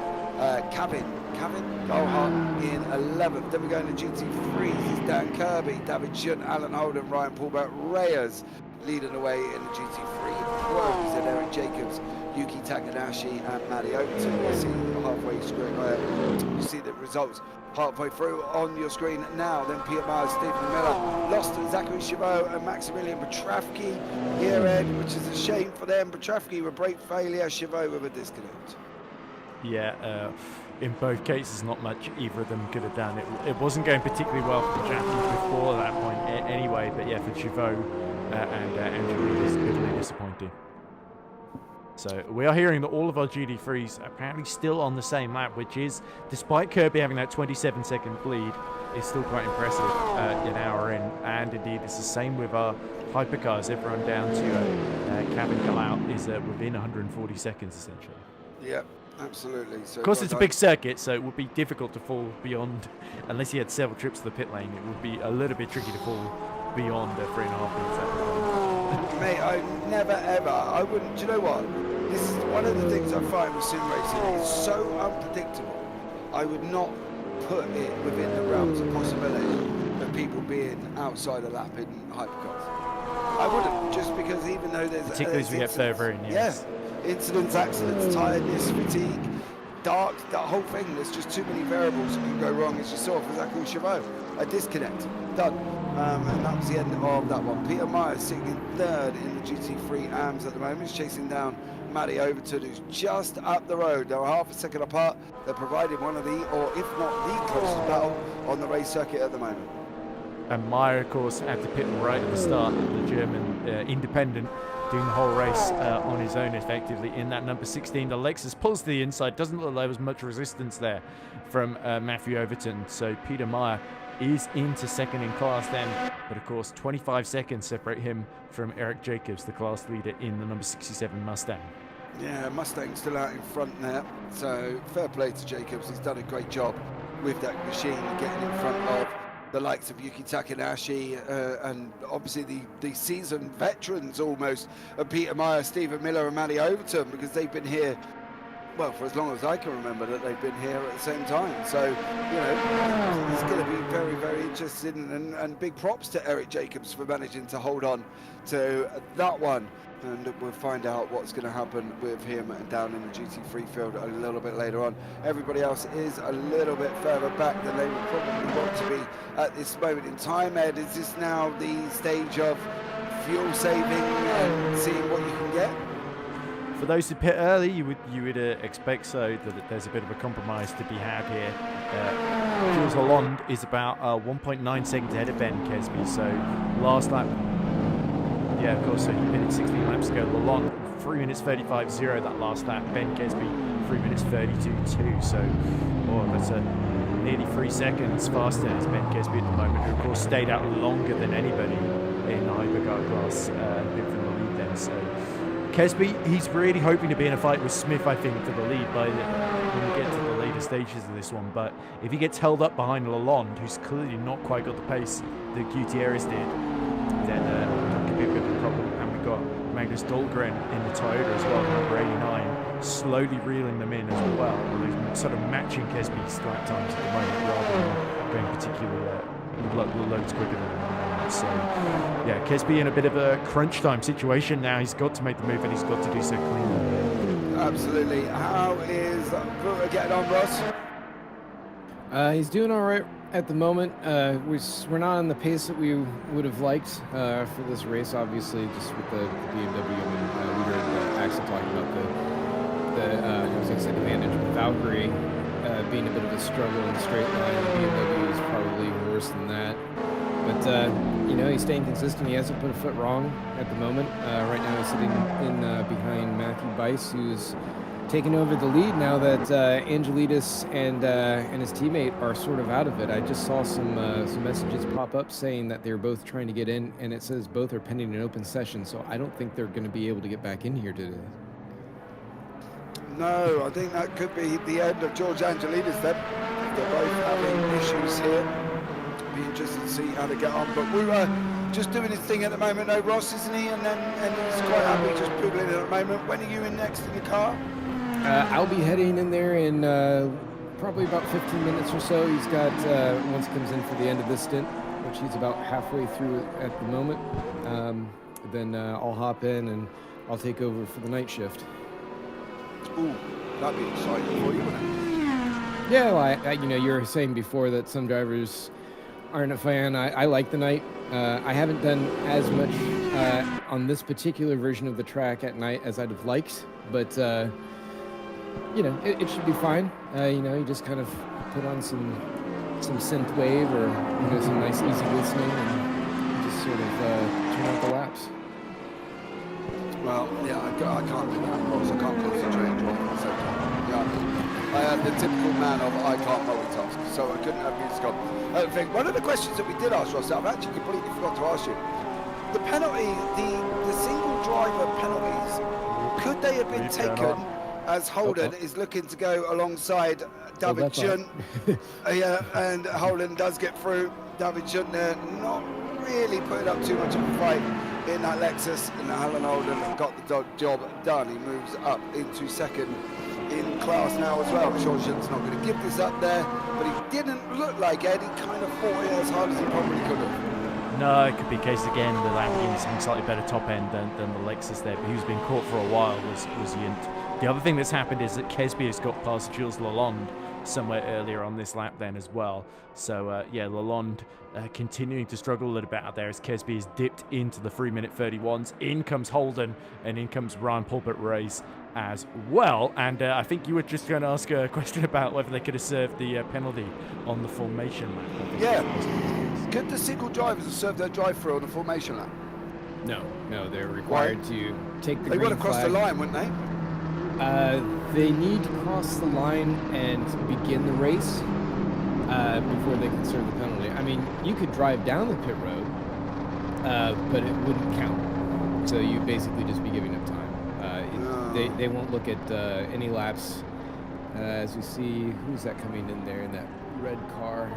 Couldn't catch who that was, just behind Alan Smith as he's going across the line. Yeah, I couldn't see who that was either. Peter Meyer. Whereas we've got Yuka Takanashi with Brian Pulbert-Reyes, 1.4 seconds. That putting in. Do you know the weird thing for me, Ed, on that one? Is Holden made an effort to get past Schunt and then goes into pit lane, which, I don't know, kind of seems a bit counterproductive. Surely if you want to make the overtake, you kind of want to get on your bike a little bit. Well, I mean, he caught him as early as he could. I think there's a certain point where maybe he was pushing to get through because he knew he had lower fuel and therefore had a chance to use the sort of lighter car advantage to get through at that moment then. So having a quick in lap can make the difference rather than just tucking behind and waiting to come in and then trying to do it all on the outside. So yeah, I think it was probably a bit of a risk, but I think Holden, when you're in the middle of a good run, you want to keep it going then. So every chance now that Holden can work his way back into second place as this stint plays out, and people ahead of him have to take their stop, including, of course, David himself. That could be the case on this one as we're following along with Magnus Dahlgren closing onto the back end of Gilles Lalonde. In front of Lalonde is Kesby, and then Smith 20 seconds up the road now. Bice is leading, Matthew Bice leading the Hypercar AMS, Kirby leading the GT3 Pros, and Matty Overton leading the GT3 AMS at this moment in time. Where did Eric Jacobs go? The change drivers. I think they did. Vasilis Katarinakis is on board at the moment. Mm-hmm. Vasilius has jumped into the car then and is now taking over. That could be explaining why he lost that lead to Matt Overton. As we go into the last 3 hours and 44 minutes, Ed, give us a brief rundown of what we've seen so far. Well, we've seen Kesby make 2 big mistakes and is now trying to recover on a sort of different strategies in a lot of the competition. We've seen Smith take the lead early on and has hold on to it in the Hypercar, and we've seen driver change at the number 2 Cadillac with Gutierrez swapping out for Chris Lalonde, who's now been caught by Dahlgren in the Toyota. We've seen Matthew Bice work his way up to the front of Hypercar AM in his Toyota, ahead of Jerry Chen and Vinicius Goncalves in the Valkyrie. We've also seen Daniel Kirby extend his lead over Davidian now to 36 seconds. Of course, still pit stops yet to play out, of course. So there's a big podium fight going on in LMGT3 between Yunt, Holden and Ryan Pulbert-Reyes in the Porsche 911. And then in GT3 AM, Matthew Overton leads currently, but is sort of yet to change drivers there. Catherine Akis has just gotten aboard the Ford Mustang Evo that was previously had Eric Jacobs, of course, the American on board, who's doing a fantastic job leading the AM class and is now hoping that he can maintain that position. As now the sun has just dipped over the horizon, the headlights are on, and we're officially starting the night stint for the final 3 hours, 43 minutes. I say final 3 hours, 44 minutes. There's still still quite early on in the scheme of things. Yeah, Kirby's in pit lane. I'm wondering if we're going to see one of the Yans get into that Porsche, whether or not it's going to be John or Troy. That's a very strong lineup of machine. So I'll tell you what, on the 3 drivers, you put them 3 together, you are in for an exceptional evening of racing. Jun should then go and take the lead of this as he dives into pit lane. At the same time, Ross, are you ready, Ross, to give us a show? Are you ready to provide us the action that we're that kind of we're pressure. gonna? It's not the point, Ed. He's got it. He'll be all right. He can handle it. I mean, he's a big boy. He's a ginger. They can handle anything. Come on, Russ. Are you going to be able to do it? I'm gonna try and not make a fool of myself and not let Voucher down. Let me just put it this way. If you hit a wall or spin the car, you know full well we're going to see it, right? So just sit there and then just think, damn, James has just seen that. I hope that helps. I don't know if it does, but you know, I'll just do my best and try and keep this thing going forward. I mean, we're not in a terrible spot. You know, we'd like to be able to move up, but I think we just need to be consistent and stay on the tarmac, as I've been told. So See, I thought you would have been just be like, yeah, I'm going to go for it, I'm going to smash it, I'm going to take the car, I'm going to run with it, because you're in with drivers, Ross, that aren't normally at your level, you know. And Dahlgren is catching Jill along, which is what we thought would happen here on the race circuit as well. Ross, surely, just get your head down, son, send it, innit? sorry, I just got distracted as I saw him just take a dive here on Alan Holden going into the double lock curves. Miles away, he was fine. Yeah, deflected, didn't he? He should become a politician. He just completely changed the course of the conversation altogether in one foul swoop there, Ross. Come on, Ross, you can do it, surely. You're right, I can't. Oh boy, oh wow, oh wow. Jeez. Do you know what? He's watching the same stream that you are, guys, so we know nothing's going on. They're literally running down the straight at the moment here as well. And let's see what goes on as we're going to look up the inside here at the same time. Is Dahlgren going to go through? Yes, he does. Magnan Dahlgren goes through, overtakes that car, that bad day racing car of Gilles Lalonde and Gutierrez. And Magnus Dahlgren goes through for the SKS Motorsport. Going to put him and Timon Suvik. Yeah, that's another strong lineup, mind you. In a great position for the race on that one. Well, Ross is gone. He's gone to get ready and get himself into that machine. Let's see if he can do it here as well. Ed, we tried to give him confidence, but he didn't seem to like it. Well, I think he was very distracted by Tom Lane getting past his teammate Walter de Bruyn in the BMW then. So, yeah, Lane, of course, was recovering from that early spin then. So he's now got into the top 5 in class, albeit he's got 62 seconds down on the lead then. So I don't think Lane is completely out of this one with the pace that he has got. He's actually one of the fastest drivers on track. 3 minutes 31.9 that last lap round. Kesby, by the way, is catching Smith by about 2 seconds a lap. 3 minutes 32 compared to 3 minutes 34 that last lap. And oh, this is why Smith in Indianapolis has gone too late on the brakes. Orange brake this all around and into the gravel he goes. So that's going to cost him a bit of time. Maybe the pressure finally starting to get to Alan Smith. He's been in that car quite a while, 20 laps now, which is quite a while. He's been in there nearly over an hour. Yeah, absolutely. It's a long old time, isn't it? Come on, let's have a think about it. You know what I mean? It's a long old time sat there and sitting down and everything else on that one. And we're going to look back and see what has just gone on. This was a little bit earlier on when Ross was making the noises in the booth. There is Walter de Bruyn gone into a super slow-mo for us all at home to enjoy. Through we go. Over he goes. Oh, no, no, no, no, no. Did he keep it out of the barrier? Through. Oh. Yes. Just, do you know why? As well, Ed, if that little patch on the right-hand side was anything bar tarmac, he would have been in the wall. Thank goodness to the ACO, right? For putting that there. But yeah, either way, that was a very, very lucky escape because that could have been De Bruyn's race ended before Ross even got to have a go. So It could have been, yeah, but you are right. He managed to save it, which was absolutely exceptional. But I tell you what, if that was grass out that little bit of tarmac, he would have been in deep, deep trouble.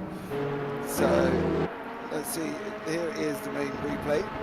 He just he goes up in the air. Yeah, he got air coming out over the hill. just a little bit of a snap there. We're bringing off tracks here for us up here in the booth as well. Axel, what for now? Axel Laflamme is in the car. It's not getting any better for Apex, does it? No, but that's Axel Laflamme, isn't it? Because Laflamme's just Laflamme. So Axel Axel Laflamme in the Apex car has just got a penalty for speeding out of pit lane. So unfortunately for Apex, it is not going very well for them at this moment in time. I believe it was on the way out of the pit lane, not on the way in, but either way, there was a penalty for them. It really doesn't matter functionally. No, it's a penalty either way. It doesn't matter, does it, Ed, which way it is? It's the same car, so it doesn't matter which driver committed the infraction. But yeah, before the race even started, he's already in trouble then, as we see. Oh, this looks a bit too close for comfort. That's Dahlgren having to go around the outside of Lalonde. So Lalonde was not making himself an easy target there. It was able to briefly get back ahead, and Dahlgren had to really go the longest of long rounds at the second Molsen there to complete that move. But the problem for Magnus is he's now about 8.5 seconds behind Ben. That's the choice of fighting, but he had to get that job done. He couldn't really sit in behind Gilles Lalonde for very long. He had to try and get it done as quickly as he can. He's opened up 1.4 seconds, 1.6 seconds from Jerry Chen to Wouter de Bruin, 2.2 all across the field. Yeah, this is probably about one of the closest battles on that one. Matty Overton is back out of pit lane, ladies and gentlemen. We'll give the overlay a bit of a boot. He hasn't been in there for 4.5 minutes, so on that one. So Matty Overton has gone in and out, and he's now sitting in third overall. Ed, it's very much right. When we do endurances, I talk about the sort of the F1 period. This middle part of any endurance is like that first 10 laps of F1 where it's exciting, apart from this weekend where it's at Monaco, so you might as well just turn it off and turn it back on at the end, and it'll be the same way they are anyway. But they get the first 10 laps out of the way, then you eat your Sunday dinner and you fall asleep because it gets a little bit stagnant, and then you wake up for the last 10 laps. This kind of feels like the same thing with the amount of gaps we've got on the racetrack. I'm allowed to be on your own. God knows what will happen. But anyway, hey, it'll be amazing. I just talked to myself. I didn't say it wouldn't be amazing. It's just I wouldn't. It would be a bit rude to ask for money. But anyway, yeah. So it is very much a race everybody trying to control the gaps that they've either built up or found themselves in. We're probably going to see one or two tiny little fights in this stint, essentially. But you're right. There is a sort of joy of the night stint where, as the fuel burns off, the tyres are still working well at the track. There's that sort of midnight hour, isn't it, in terms of the track conditions where... There we go. Sorry, it sounded like Thriller all of a sudden.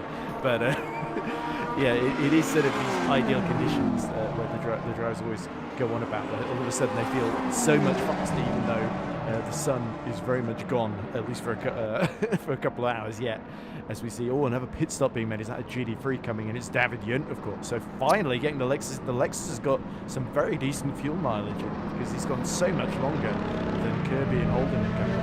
Yeah, but David is very, very much he's very good at saving fuel. Is David Yunt. So for him to take that Lexus as long as he has, it isn't really a surprise here. As you can see, the night time there and the big wheel at Le Mans. On to Wouter de Bruin we go. He's sitting in 6th at the moment. He's going to be due in pits very, very shortly, because then we'll see Mr. Ross Smith, see how he gets on that one, and see whether or not there's going to be any massive improvements from that looking at the team with Wouter de Bruin and Ross Smith. Fichardo still out on the racetrack, still got some single runners still going at the moment. Tom Lane still out there, Vinicius Concalves still running, Luciano Fichardo still running as well. They've got to be hitting taller break times, surely, haven't they? Yeah, Lane is actually right behind Matthew Nice at the moment, and so he is continuing his fight back, is Tom Lane, which is great to see. But yeah, you've got to say some of the drivers have been out there a long while now, as we're nearly approaching sort of 2 hours in, aren't we? So at that sort of point, you are going to start to see the fatigue creep in, and maybe one or two mistakes, especially when they get put under pressure. Some of them that are feeling a little bit tired will start to panic. So if they see someone coming up to the back of them on fresh tyres, essentially. So that's the moment where you really need to have a clear head and make sure your decision making is clear then. Tom Lane still with something to prove after that early off on the first lap was forced him to have a major setback at the start of this race that he is recovering from. And certainly Tom Lane doing the race solo, so he's not got anybody to hand over to, so he has not got the option. He's one of them that's going to be sitting there with a definite full bladder come the end of the evening. He was close up. I don't even want to think about what he's doing to compensate for that. Cutting a hole with a bucket underneath his seat, that's all he's doing. Yeah. On that one, Matty Bice is a target up the road for Tom Lane. They're about half a second away from each other. That is an actual change for position on the racetrack, 5th and 6th. You see the night sky on your screen at this moment. Philip Ducati is in YouTube chat. Hello everyone. Hey Phil, how are you, dude? Welcome in. Thank you so much for joining us on that one. As that's Alan Smith at the bottom of your screen, just going underneath you now. And there is Tom Lane with Matty Bice. An exchange for a position, Ed, but not in class. So this is just really Bice can hold up Tom Lane here and sort of hurt his strategy, which is the last thing that Tom Lane really needs. You can see the gap in front of Matthew Bice. The Gilles Lalonde is about 31 seconds then. And at the moment, Tom Lane is about 4 seconds lap quicker than Gilles Lalonde. Here we go, looking to the inside as they come towards the Porsche curves. Let's hope that Matthew Bice has seen him in time. Indeed he has, leaves the door open. And sure enough, Tom Lane slots that purple and black 499 pin through.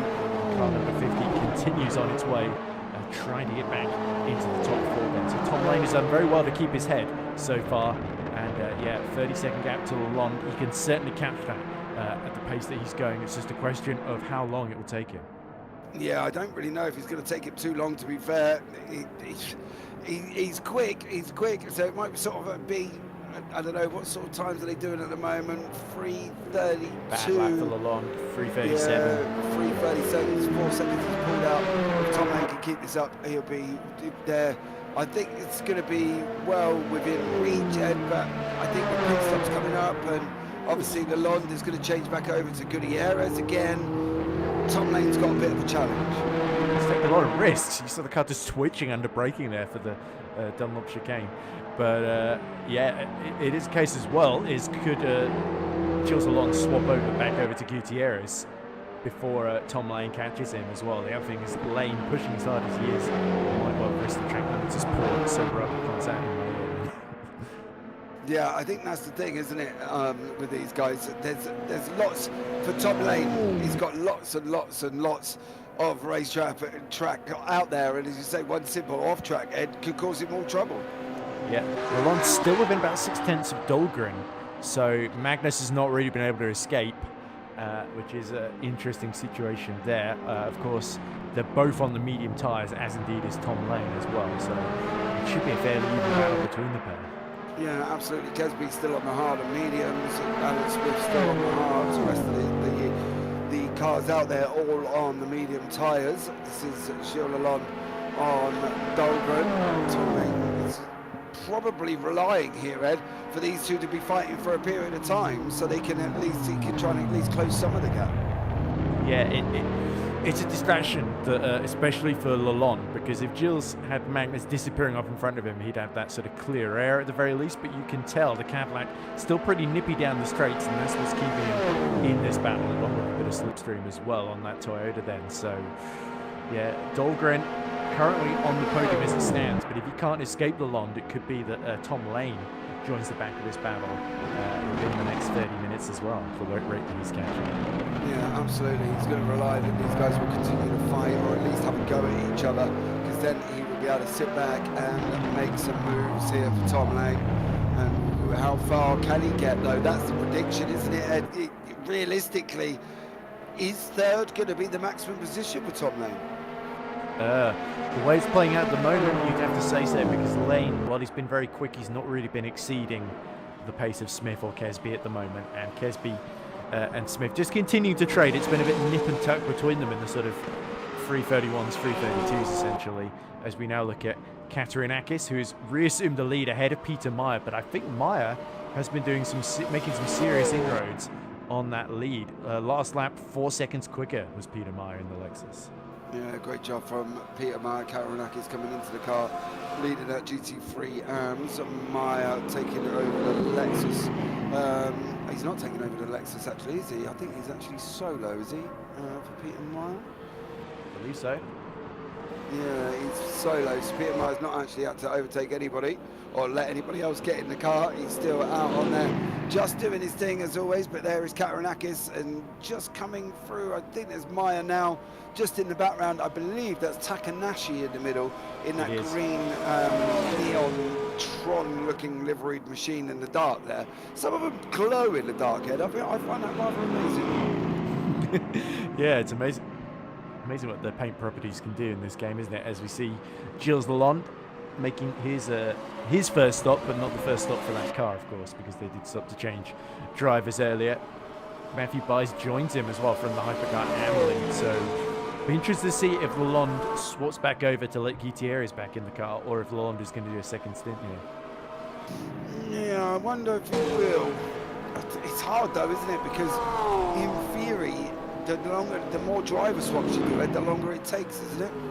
Depends. So Gutierrez is quite a lot faster, and they want to get him in the car as often as they can. So it depends though. If Lalonde has got that sort of endurance, he may be able to make up for it in other ways if he's able just to keep consistent pace without making mistakes. He's done a solid job so far, but they are putting Gutierrez indeed back behind the cockpit of the number 2 car. Yeah, that's another swap for them guys up there in 6th place. Don't forget they were battling it out at the front at one point. Gutierrez still got the fastest lap as well. Yeah, Gutierrez still holding on to the fastest lap for 28.406. I think he's the only one. He is the only one in the 28s at the moment. We had 29 from Alan Smith. So good job from all of them guys over here. And down there is Peter Meyer as he's chasing down Karanakis. 5.3 seconds out for Peter Meyer. Last time out did a 4 minutes 0.5, and the Karanakis at 4:04.26 at 4 seconds. If he closes up that gap every single time, then he's going to be there soon. Yeah, well, that is the theory. We'll have to see if it pays off then, as we look out at Jerry Chen, who he's right behind De Bruyne, and he sort of jumped Matthew Byes because Byes has just made his pit stop then. So Jerry Chen has got the Porsche 963 into the Hypercar AM class lead at the present moment. It also looks like Gutierrez has immediately cleared Byes behind them, 51 seconds down the road then. So Johnny Gutierrez has not been lost anything in the nap that he probably took in between his first stint and this one, as we now see De Bruyne start to get defensive against Jerry Chen. Again, it's another distraction that De Bruyne in his brightly coloured Rookie Monsters machine could have done without.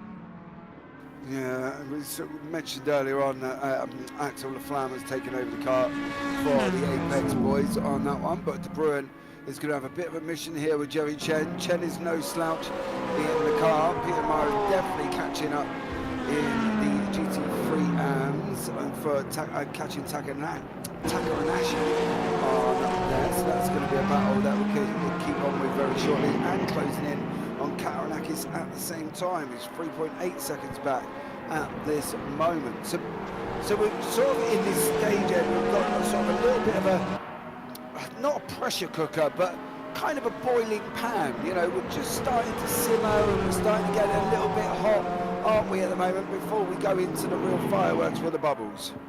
Okay. I think we'd get a whole recipe ready in the background, but either way then, yeah, the Takanashi trying to overtake Karanakis, and that could really open the door for Peter Meyer, who's catching both of them effectively. But of course, Yuki Takanashi and Karanakis are not really in the same race here, but it is 911 versus Mustang versus the Lexus, catching both of them then. So can the 999 bright blue and black Tron car make an impression here on Karanakis, or can Karanakis hold on, because that can improve his chances of holding off Peter Meyer. Dahlgren is also now coming into the pits, I think responding to the stop by Suvik jumped in the car there, Ed, as well.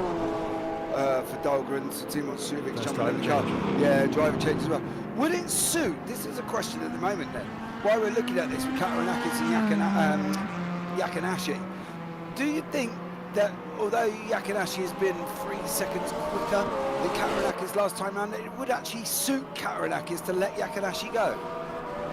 I think from Yuki Takanashi's point of view, he just doesn't want to give him the option. But he would just lose a lot of time if he's trying to fight into the corners. And either way, the indecision is playing into Maya's hands here, because he can see that Kataranakis is trying to defend into the braking zones ahead of him. So yeah, game volume, a little bit of a hint in YouTube chat. Game volume is too loud compared to the announcer chat, by the way, for our producer in the background. So I'm sure he'll get on that one and sort it out. Here comes Takanashi now. Is he going to have a go at Kataranakis? There is Peter Maya. They've got a hypercar coming up behind him as well. Can't really see that because it's dark. There goes Takanashi through. Now for Kataranakis, an important moment here, Ed. Does he go with him? Does he hold him or what? Peter Maya goes, I don't know if he lost where he was going there, but he ended up on the grass on the right-hand side. yeah, he was going so far out of the way for Ben Kesby that he completely went off the track at high speed on the Courbes de Golf, the run into the Indianapolis corner. But of course, Kataranakis, I think, has also had to go wide a bit for Indianapolis to let Kesby through. So now it's a clear run for Peter Meyer here, exactly what the German would have wanted. This is playing absolutely into his hands. Yeah, absolutely. He's now 4 tenths back. He was 3.6. And that one little hypercar has caused a little bit of drama for Kataranakis. It's going to be a battle for the GT3 AMs here. Hold on to your hats, ladies and gentlemen. Meyer was quicker last time out, 4 minutes, 0.1. Kataranakis on a 4:03.1 is going to be surely Peter Meyer going to be able to get through here, Ed, isn't he? Even towards, well, he ain't going to get him towards the end of this lap, I don't think, but down the Mulsanne next time out, he's got to be there. Surely, if he positions himself well, he's got an excellent chance. Alan Smith now comes into the pits from the lead. Interesting, by the way, because the Cadillac team, with Gutierrez getting back in the car, they've come out about 25 seconds behind Timon Suvic in the Toyota that, of course, pit after them. But Gutierrez is catching Suvic at quite a rate of knots at the moment. So we'll have to see then if that strategy call plays out, because the Cadillac, having pit early in the previous stint, has had to take on more fuel for this one, I think. Yeah, and Gutierrez was fast at the beginning, wasn't he? And I don't think that's really he's not all of a sudden going to waver and go, okay, it's not going to be there. Gilles is now out of the car, took the car in first, gave it back to Johnny in fourth. Not too shabby, says Dog Pro in YouTube chat. I'm not quite sure who that is, whether or not you're got. That sounds like Gilles Lalonde, doesn't it? His teammate. Telling us Gilles is now out of the car. So let's give it back to Johnny Gutierrez on that one. Kataranakis and Peter Meyer, they are this close, ladies and gentlemen. And I expect this where Peter Meyer might make this move, Ed. I think he's going to be quicker. Oh, what would Vasilis Kataranakis give for a little bit more grunt and top speed in that Mustang right now, of course? He's got enough, isn't he? You would think so. At the moment, Mustang. yes. But the problem is that Meyer's picking up the slipstream now. He's got the momentum. He's got the pace at the moment. And he's showing no real signs of slowing down, as we see Lane and Chen being serviced in the pit lane in the hypercar classes. And look at this, the Mustang a little bit long on the brakes, and Meyer taking a little bit more risks on exit. Yeah, he just got the little bit of an exit wrong though. He lost a little bit of time there, Ed. And now it's all down to Meyer. He's going to be closing up 7 tenths, 6 tenths. We've just broken it. 3.5 tenths. You're going to see that time come down a lot quicker. I don't think Meyer's close enough to get him even into the next one. He might get him on the run down curve to go, maybe down into the Mulsanne corner, I should say, but I don't think he's close enough. Nope, Kataranakis is on the brakes. Through the left-hander they go. Meyer now goes in behind him on the right-hander. Meyer got like a little bit more of a better exit there, Ed. Is it going to be Mulsanne corner for Peter Meyer? Okay, he's just a car length a little too far back, I think, to really make it, unless he starts significantly gaining here.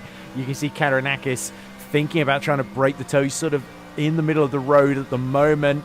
Over the crest they rise, and can Peter Meyer, he's positioned himself to the outside. He's focusing on the exit here.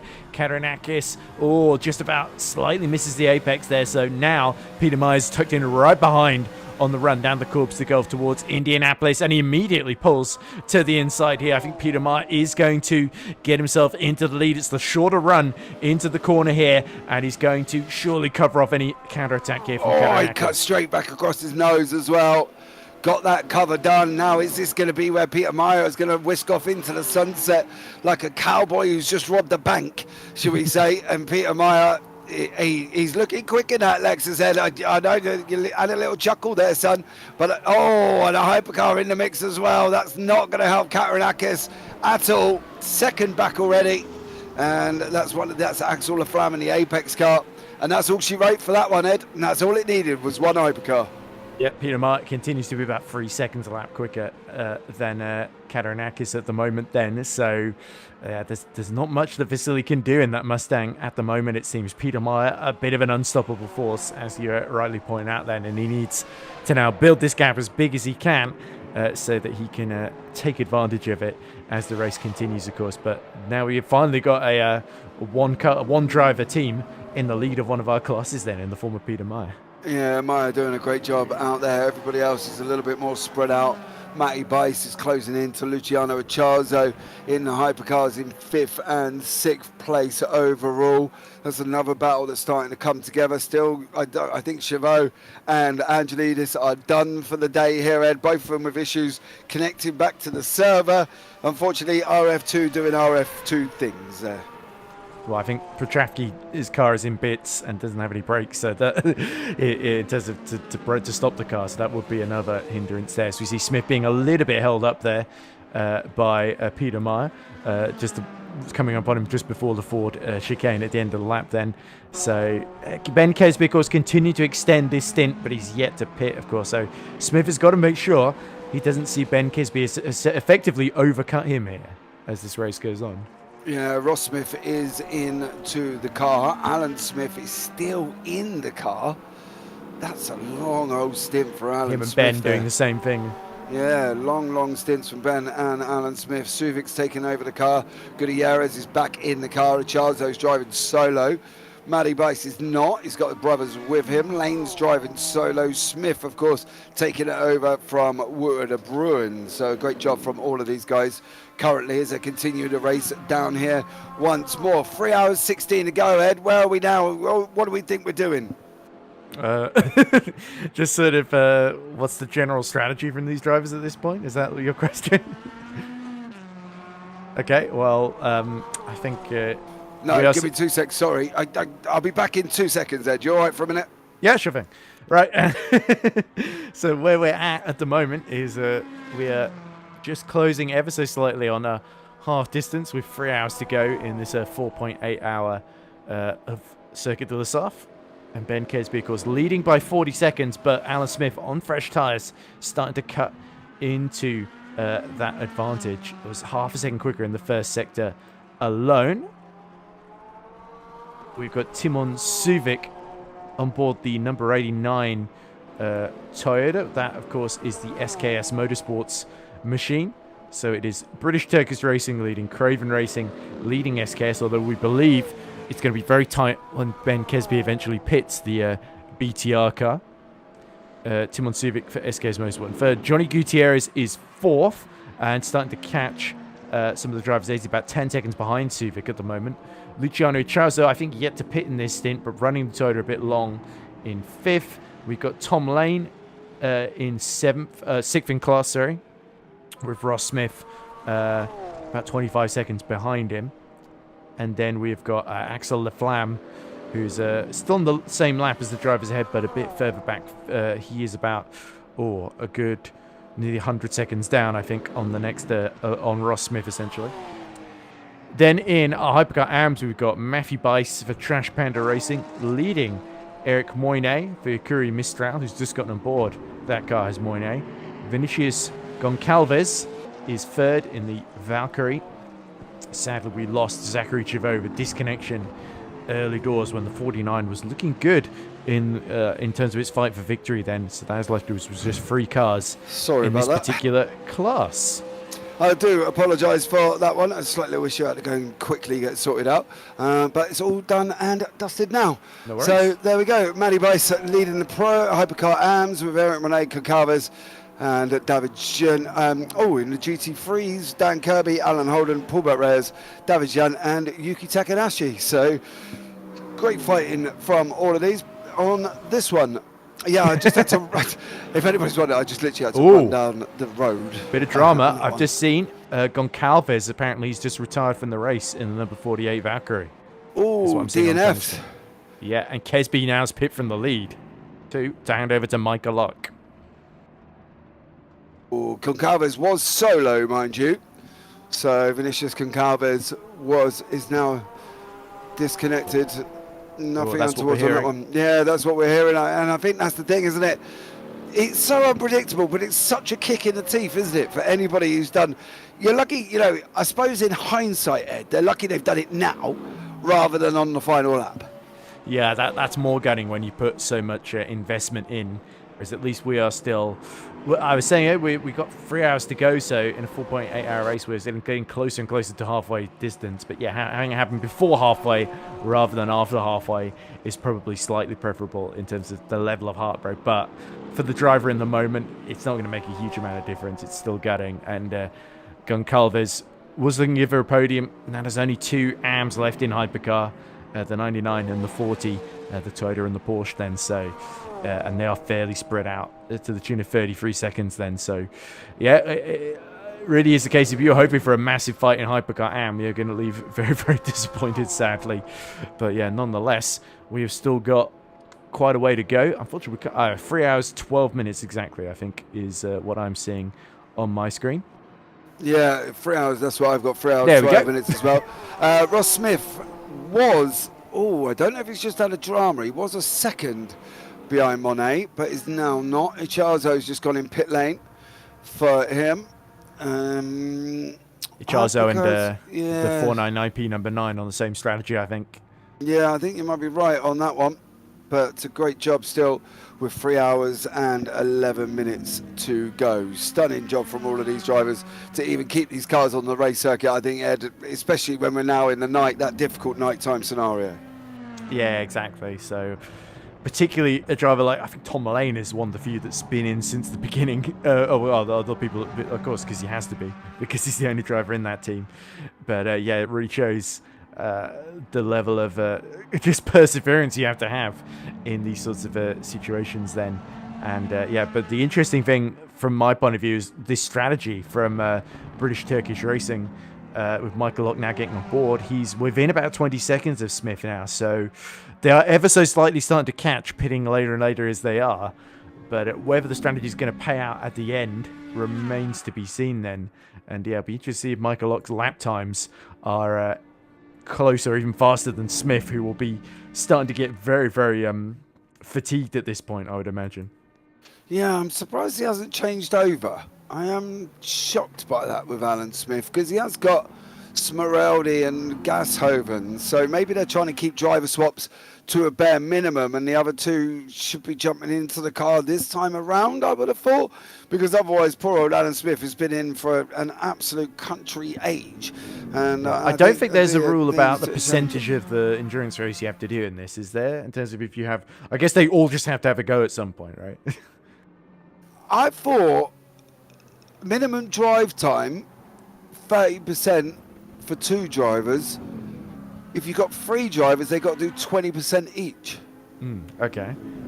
So they might be backloading that at maybe the this 73 is team. Yeah, maybe this is Smith's last stint before he hands over the last 3 hours, because they'll do an hour and a half each for the other 2 drivers in his team. So that might be what they're playing at the moment.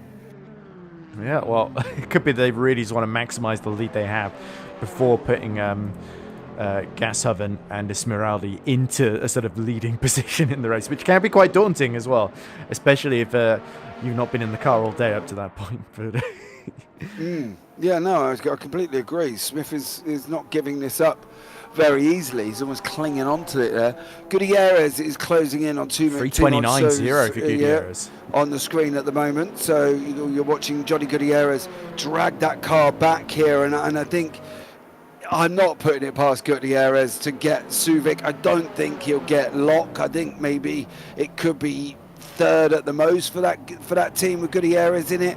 But you'd never kind of say never, as he is now tucked in right behind Timon Suvic as he goes past. That's the leading Peter Meyer. That's Peter Meyer, isn't it, in the Lexus, as they're going to go running onto the Mulsanne one more time. Gutierrez so fast here. Yeah, he was about 7 seconds quicker than Suvik the previous lap. Just absolutely lighting up Circuit de la Sarthe. Look at the run he's got out of Tetra Rouge. He's going to get alongside. Never mind slipstreaming. He's just going to go clean around the outside of him is the American in the Cadillac Denso. Timon Suvik didn't even know what hit him there. Johnny Gutierrez back into P3. And now he is about 28 seconds off of Michael Ock. Suvik, though, has he decided to tuck into the slipstream strategically here? He's going to stay in play a little bit. Gutierrez will have to hope he can pull away before the Toyota can fight back here. Yeah, he's just opened up a little bit of a time, nearly 9/10 to a second in that chicane. He's going to now bolt on again. You've got Takanashi in front, giving the draft to Gutierrez as well. Not that the Cadillac seems to need it here. And he pulls out once more, top speeding at the moment for that Cadillac. Gets that second mark over Timon Suvik. If he can make it through this chicane, Ed, without any form of drivers, I think Suvik didn't make it past Takanashi. Job done. Job done for Gutierrez. Suvik didn't make it past Takanashi, still not made it past. You just see him in the background pull out their head, and that is a case of catching traffic at a horrible time. Indeed it is, but wonderful for Gutierrez then, and he's gone from being at 29 seconds behind to 25 seconds behind Michael Lock then. So the pace that he's got here, he could make a real headache for British Turkish racing here in their strategy.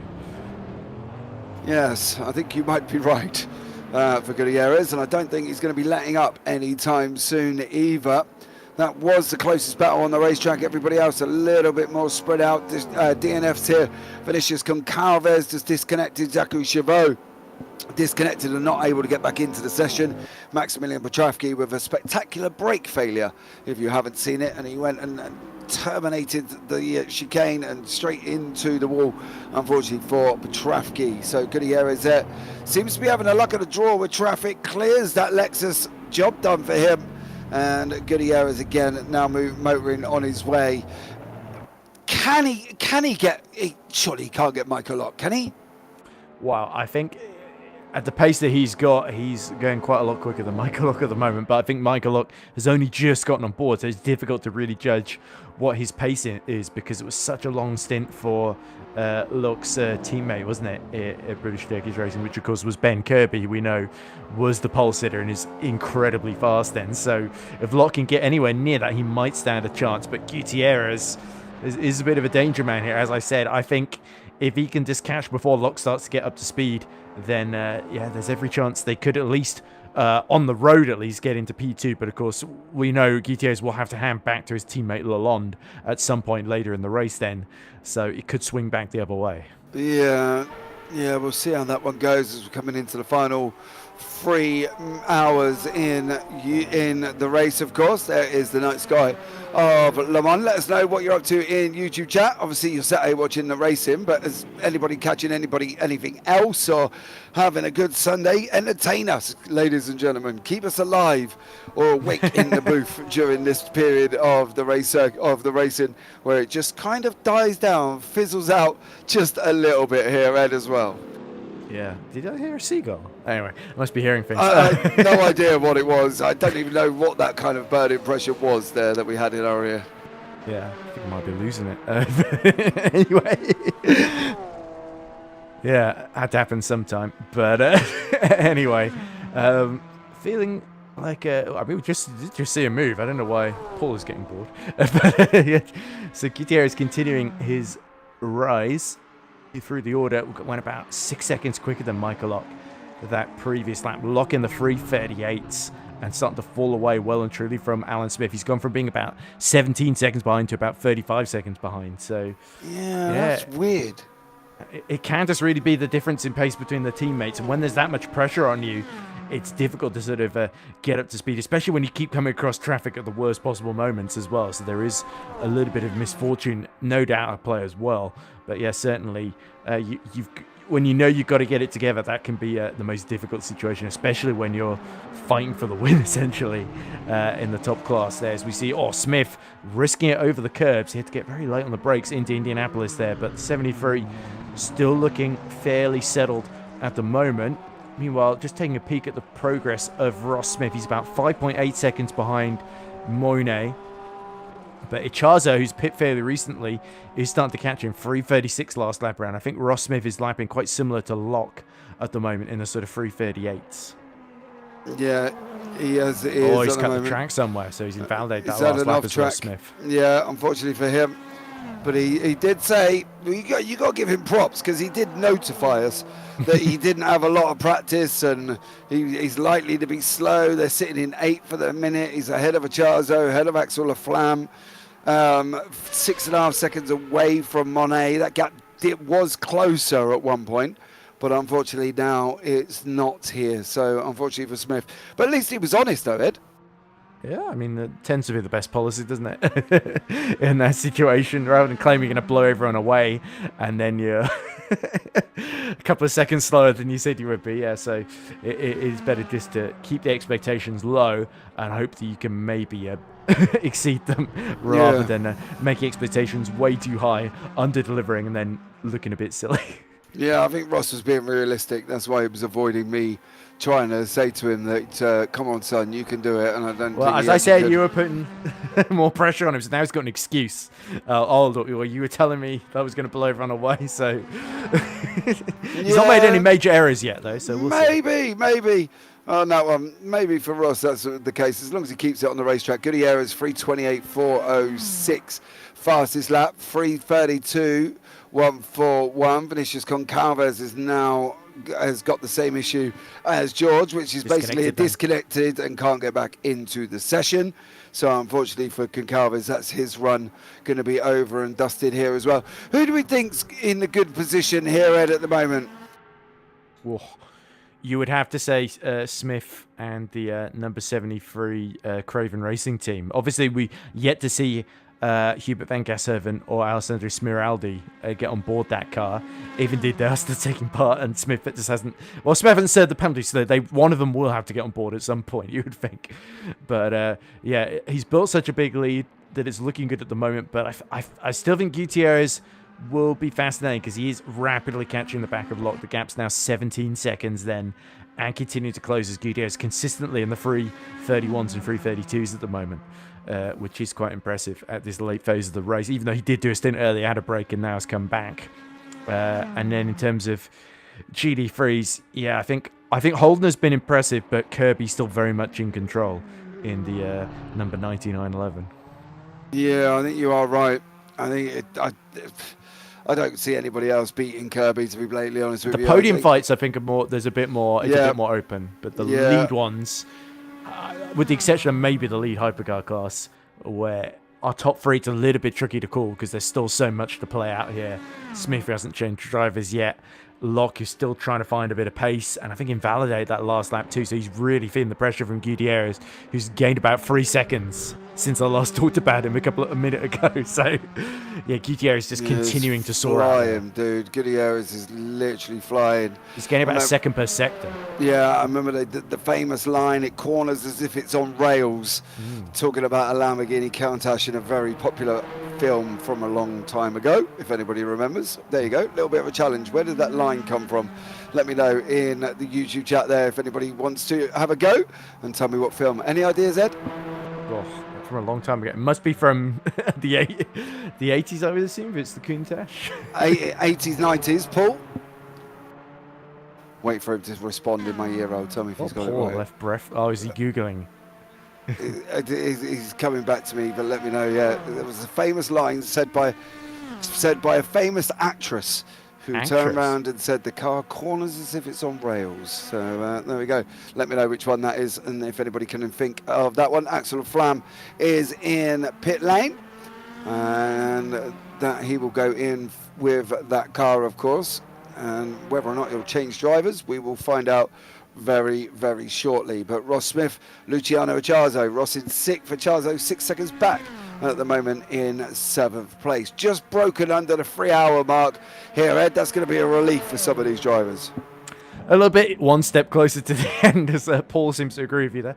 But yeah, of course, it means that Alan Smith, of course, will know he's done the lion's share of his stint so far, and he just has to keep lapping. His last lap for Smith, 3:31.3, so he's responding well, actually going quicker than Gutierrez that last lap then. So it is turning into a fight for second rather than a fight for the lead, the way Smith is sort of playing them out at the moment. But of course, as I said, we don't know what the pace of his teammates is. So there's that big question mark hanging over the Craven Racing team. Who's going to take over from Smith, and how quick can they go, and will it be enough to beat the pace? That is the other question as well, although it is still, the gap has stayed about the same between Bice and Monet in the Hypercar AM class. It does feel like Bice has got the legs on Monet at the moment, but Bice, I think, yet to change driver at that team. So who's Bice's teammates? He's got two, hasn't he? Yeah, Steve and Mike. Matt. Steve and Matt, yeah, sorry, both brothers. He is Matt, so Mike, you're right. Mike and Stephen, I mean, they're all brothers, and I think I can never remember. They're related. That's for sure. sure. I've had this conversation loads of times, and I should just write it down somehow on that one. Monet's now losing time. He's 36 seconds back. Was 33 not long ago. Smith's DNF'd. Oh! Well, we've just cursed that, haven't we? That's awful. Oh, no. Awful. And it's blown the race wide open. Oh, Alan Smith, DNF'd. Brother. Oh, well, whether it was disconnection or whether he had some sort of accident, I suspect with how quickly he DNF'd, there wasn't him dropping down, losing time or anything, so it must have been a disconnection. So that's our third one of the race then. And they've got to hope then that one of the teammates is around to take over and at least salvage something from this. They may go a lap down, of course, in the process, but is Van Gershoven or Smiraldi available then? One of them's got to be, otherwise Smith's just done all that work. Alan Smith's hoping he's got them on speed dial. Yeah. Wake up, it's your turn now. I thought we had another half hour. Nope, you're in now. Oh, no, because that's, oh man, that is cutting very, very close here. So it seems like he's had the same issues, but we'll find out, I'm sure, as Michael Locke inherits the lead. How long for, though? Gutierrez 5.5 seconds back here, Ed. Fastest middle sector of the race for Gutierrez, 1 minute 20.3. That alone was over 3 seconds quicker than Michael Locke in front of him. So Gutierrez is on a bit of a magic carpet ride, and Michael Locke will have to get defensive here, surely, because now he's not fighting for second, he's fighting for the race lead. Yeah, he is. Michael Locke out in front at the moment. Gutierrez 4.7 seconds back here. And the closing in last lap, Locke 33.36. Gutierrez 3:28.9. So very good lap for Tom Lane last time around, 3 minutes 30.7. So he's pushing to catch Suvic for what is now the final spot on the podium. Yeah, absolutely flying from some of these drivers as we hit this middle stint here, guys. And we're going to we'll take a quick 5-minute break up here in the booth, and we'll be back very, very shortly on that one. So we're going to leave you here and see the Michael Locke Gutierrez battle. We'll try and get back before the end of it. I think we should be good on that one, but let's take a quick 5-minute break, and then we'll be right back.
on Michael Lock for the lead then. Sorry to butt in suddenly. Still at the 4.8 hours of Le Mans. Limited 100, we're just waiting for James Parfitt to get back from his break then. But now with a load of drama here. So Michael Lock loses the lead to Johnny Gutierrez at the second Mulsanne chicane. Johnny Gutierrez continuing to fly, and he's gone from basically 4th position into the lead in this stint then, with of course the sad elimination of Alan Smith with more connection issues blighting our 3rd driver of the race that has dropped out due to that reason. And of course Johnny Gutierrez working well on the medium tyres, Michael Lock using a mix of hards and mediums then.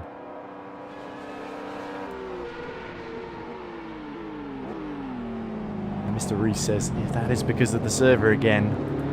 Oh, there we go.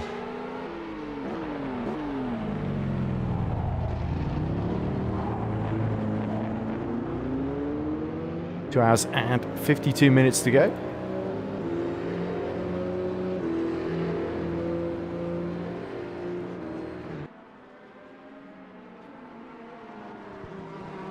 As you can see there, here's the view from Tetra Rouge. And here's the Porsche curves where Johnny Gutierrez continues to lead. Now by 4 seconds already on this lap alone. Just absolutely flying away with it. Gutierrez, 2 hours 51, taking the lead of the race. Can anybody stop him, Ed?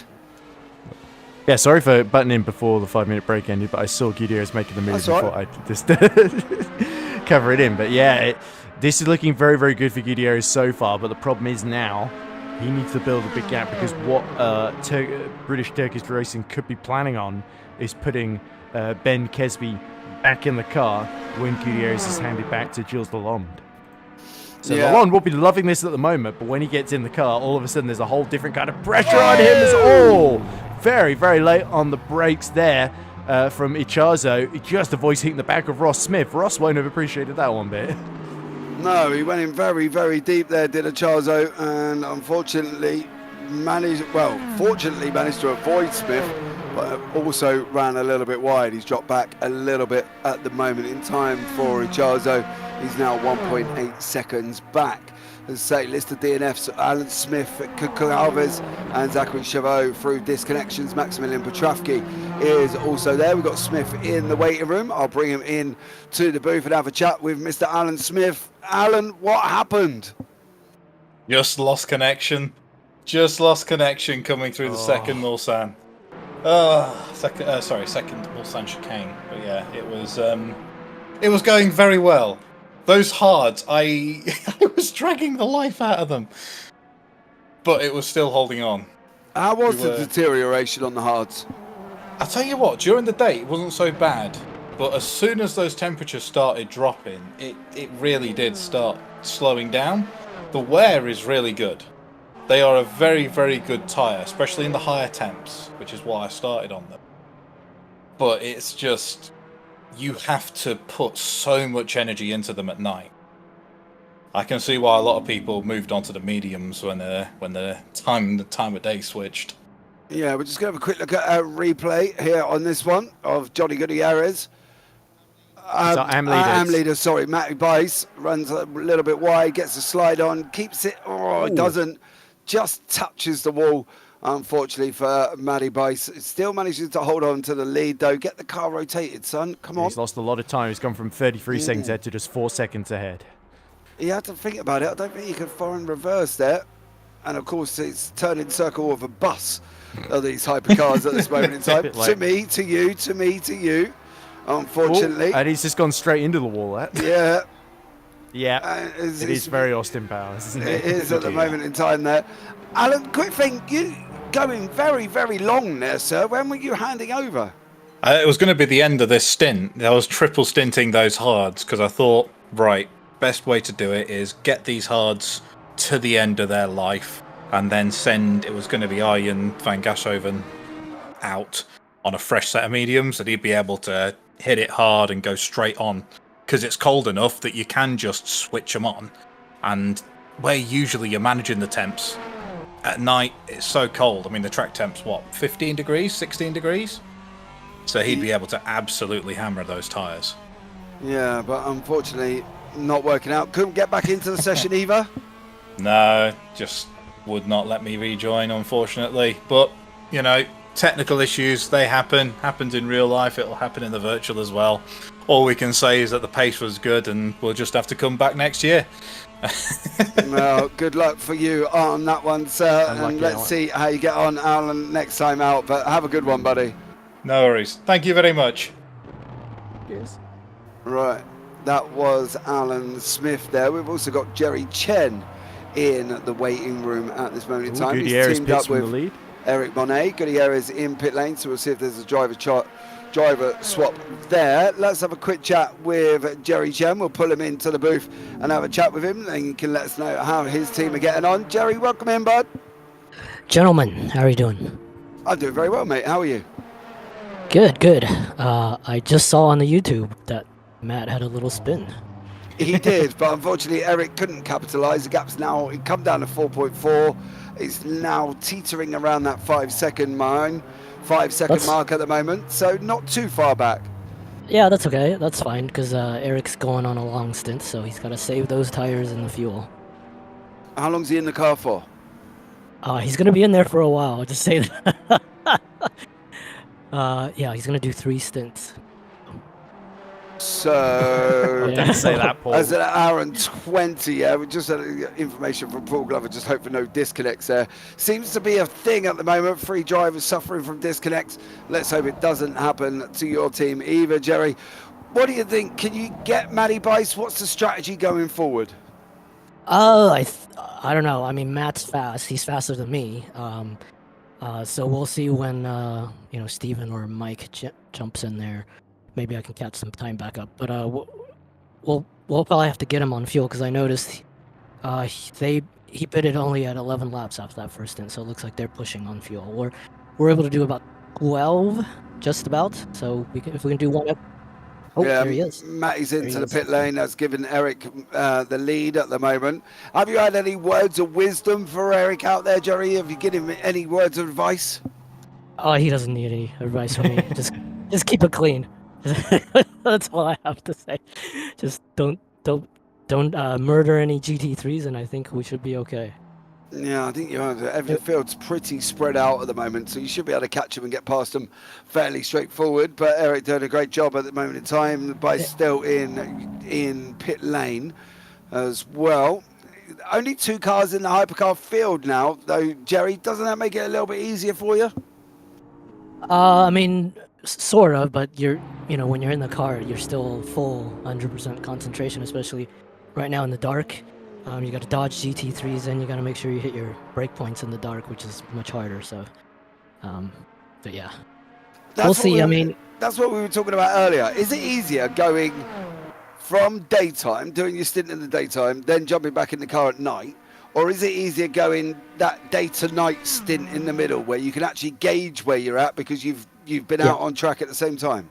Yeah, definitely. That's why I did the second stint for that transition, because it's really hard to just, if you jump in and without doing any laps, and then it starts doing the sunset transition, it's pretty tough because you're trying to pick up your brake points, and like you're going into Indianapolis and the sun's in your eyes, and yeah, so I did the first 2 stints to make sure Eric could do all of his stints were just in the night, so he could be used to it and consistent with his braking points and stuff. So yeah, we'll have to see how he gets on at the moment. Steven's taking over the car now. Jerry, does that give you a ray of hope that you go out and win class? No, Steven and Eric are about, they're about the same pace, so I'll have to push when I get back in to try and make up that time Matt had. But it would have been interesting if George and Zach had stayed on, because I just DM'd him and I found out their strategy, and the crossover at the end would have been really, really close, because they were doing full max push and changing at least 2 tires basically almost every stint. Okay, they were the rabbit and we were going to do the turtle, so it would have been interesting. Yeah. Just don't flip over. Don't do that, as the Charzo is just about to clear. Ross Smith Luciano Echarzo moves up ahead of Smith. They were all very, very close indeed. Still very, very close. Echarzo just gave Smith barely enough room as they come down into Indianapolis, and Echarzo has gone through. Smith with a big old wobble, just manages to keep the car pointing in the right direction, but loses a little bit of time there as well. Slow out of Arnage for Smith, and Echarzo says, thank you very much, I'll have that one. Well, Jerry, let's hope you can get it to the end of the race meet without any dramas, and hopefully you should be able to take the winning class. All right, thanks, guys. Take care, man. So that was Jerry Chen there, Ed, as well. They're the Turtles, apparently. Surely It's they an can go ACL and win it. fable, right? Yeah, I think that's the thing, isn't it? You give it, you sort of give out your sort of strategy as such, but are they? Do you think they should be able to keep ahead of Stephen Bice?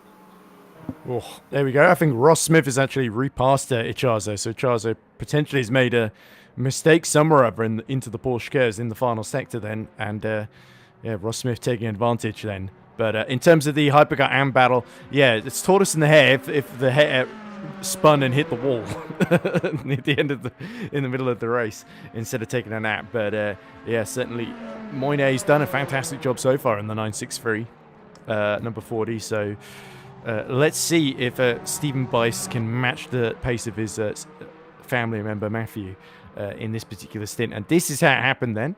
So this is just after. This is just after, yeah. I think this could be Echarzo chasing Smith. So here he comes into the kink. The right-hander here. Ooh. Oh, they're very, very close, aren't they? I think this is where Echarzo goes through. So yeah, Ross was leaving him plenty of room. Yeah, I think it's how it goes on after this, I think, from Echarzo Smith. Yeah, because there's the snap. Then he's slow out of Arnage. And then it's going to be the run from Arnage down into the Porsche curves, where Smith clearly got the job done this time, Ed. Yeah, both of them really struggling for traction, maybe. And there we see, he's almost slowing halfway down the straight, is Echarzo, and that allows Ross to have a run around the outside and then covers off the line coming into the Porsche car. So there we go, just better acceleration and top speed. So yeah, maybe something's going on with Echarzo. They're on slightly different strategies, aren't they, essentially, at this point in the race? Because I think Echarzo's pit a little bit more recently than Ross. So I think Ross has got less fuel in the car and therefore maybe a bit more straight line speed, essentially. Yeah, he has. 2 hours and 40 minutes. Repeat that, please. So we've got issues. That's not going to help with driver changes, then. No, it's not, especially as they're running in a team. They would either have to take a drive through, Echarzo going through again here. We've got drivers that can't see the server on the RF2 server list, which is not good, as Echarzo gets back past Smith again. And Smith tucks in once more. That's not going to be ideal, due to the fact that obviously if they are going to end up being so... Has everybody changed over? I think everybody's changed teams, haven't they? But the drivers in the cars, that if they can't swap back again, are going to be a little bit worried about that. A little bit, yeah, especially, well, we just had, you don't want to get in trouble with the rules just because the game wouldn't let you change drivers effectively because the other driver couldn't get in the server. So you can see all the LGT3 AMS leaders have just been in the pits as well. So Meyer, Karinakis, I think Gray is pit as well. So Overton going another lap. Overton going for the overcut once again in this particular stint. Not a problem for Peter Meyer or for Tom Lane, indeed, because both of them sole entries, or Takanashi either won't have that problem as well. And I think Holden has pit fairly recently as well in his sole entry. He's the only driver. But yeah, the interesting thing for me is Timon Suvic is being serviced as well, which is going to let Gilles Lalonde back through. Lalonde still in the 336s, but Tom Lane is sort of matching or going even faster than Michael Locke, who's of course taken back the race lead since the Cadillac pit to change drivers. So Lane is slowly but surely working his way back into contention here. It could be our two Ferraris that fight for the win at the end of this one, the way it's shaping up. Yeah, it is at the moment. Kirby's in pit lane now. I'm wondering if that's... Whoa! That's Echarzo. No, Ross, sorry, missing the turn there for the pit entry. Yeah, unfortunately. Yes, Ross, we did see that as well. unfortunately for him, goes and makes a little bit of a boo-boo. As he comes down pit lane. Kirby also down pit lane. I wonder if that's going to be a driver swap for Dan Kirby. Is he going to hand over the car to Troy or John Uyan and maintain that lead in the GT3s? Monster stint from Kirby, it must be said. Yeah, I don't think he changed yet, had he? Or no, I think he's been in since the start, yeah. Oh, big old slide for Michael Lock there. Be a little bit careful there, Sunshine, because you don't want to keep making mistakes like that. Otherwise, that will cost you the lead of the race. Again, Overton leading the GT3 AMS with Meyer 23 seconds down the road. Jacobs, who was leading the GT3 AMS, is down 58 seconds at the moment. Just goes to show how quickly this race can flip on its head here, Ed. And I think that's the excitement we've still got to come. Indeed, yeah. So many twists and turns already in this one as Ross Smith gets back into the Rookie Monsters number 39 BMW and resumes in 7th position overall, 6th in class, of course. And there is Eric Monet in the Porsche continuing. He's now 137 ahead of Stephen Bice. But of course, Bice has done that pit stop. And indeed, it is Troy Ian that gets on board the GD3 Pro class leading number 90 Porsche. So, yeah, Ian now hoping he's come out about 5 seconds ahead of David Yun. So Yun saving a bit of fuel. He's not been able to overcut his way into the lead effectively because Kirby's pace was a little bit too much for David to live with. And David Yun is another driver, I think, who's been in since the start. Has David got anybody that he can... I think he has got somebody he can change over to if need be. JT Tammy, of course, yes. Yeah, Tammy's quick within his own right. That message come from Smeraldi in the Discord. He said, as Alan said, issues happen. I'm just worried that other people won't be able to join to take the drive as me and Hubert can't see the server. So that's never good for anybody who's later on in the race, whether or not they're going to be able to see the server here, or is it going to be stuck there. But they have had issues with the server this week as well. I think they've got over to the backup server, if I'm not mistaken, so maybe that might be causing the problem. There's connection maintenance on the main servers, so unfortunately I think they've gone over to the backup one, but it seems to be causing problems. Tom Lane is in pit lane in the lane.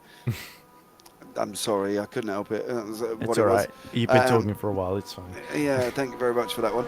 And Troy with David Junt 4.9 seconds back at the moment. So, but gaps starting to appear here, Ed. I'm a little bit worried about these gaps and whether or not they're actually going to come back together. Yeah, well, for those in the lead, they will be feeling the opposite to that, of course. But yeah, Tom Lane, of course, having served his pit stop, has come out 26 seconds ahead of Timon Zuvik then. So that's worked out very, very well for the number 50 Ferrari. And yeah, he's now got to close that gap to Gilles Lalonde. And of course, Lalonde's lapping in the 3:39s at the minute, starting to really struggle as Lalonde, especially compared to his teammate Johnny Gutierrez. So that's why Locke, just by being very consistent, has been able to extend out that gap, as well as running longer in the stint there, as we see all. That looks like Locke really having to wrestle the car through Melsan corner to get it turned in. So certainly getting physical with the wheel when he needs to. But yeah, it's really behind where the action's going to start to play out then. Tom Lane needs to pass Lalonde quickly and then start to make inroads on Locke, so that when Locke does finally pit, Lane can get himself into the overall net lead effectively. Yeah, I am a little bit worried about that 16-second gap at the moment from Tom Lane, though. Lane's got 16 seconds to get to Gilles Lalonde. Michael Locke still out in front by 49 seconds. Eric Monet is in pit lane. He will stay in the car. We heard that from Jerry Chen. That's going to bring the time down through from the, who was it, Stephen Bice in the car at the moment. Still not getting any closer. Overton been in pit lane. Peter Meyer taking over the lead in the GT3 AMS. So Overton still going to have his work cut out with Eric Jacobs 37 seconds back at this moment. 2 hours and 33 left on the clock here, Ed. How is fatigue going to be hitting some of these solo drivers? I'm not sure if the time screen is accurate, because the one I'm seeing says Eric Jacobs is about 5 seconds behind Overton at the moment then. So Overton pit a lap later and has stayed ahead of Jacobs as a consequence. So those running longer are starting to feel the benefits of that. But as you say, fatigue will creep in. is inevitably going to be a few mistakes, or people who are just going slower because they just do not have the energy to keep wrestling that wheel and pedals and the gear shift as well. But yeah, Tom Lane, though, has taken a couple of seconds out of Lalonde and is flying then as we look at, this is Axel Laflamme, who's come out. They've actually had a good stint, haven't they? The Laflamme's team, the Apex Motorsport, because they're right behind Ross Smith now, albeit Ross has pit fairly recently then, so should have fresher tyres in theory. But yeah, Axel Laflamme last lap 3:32, so looking pretty competitive.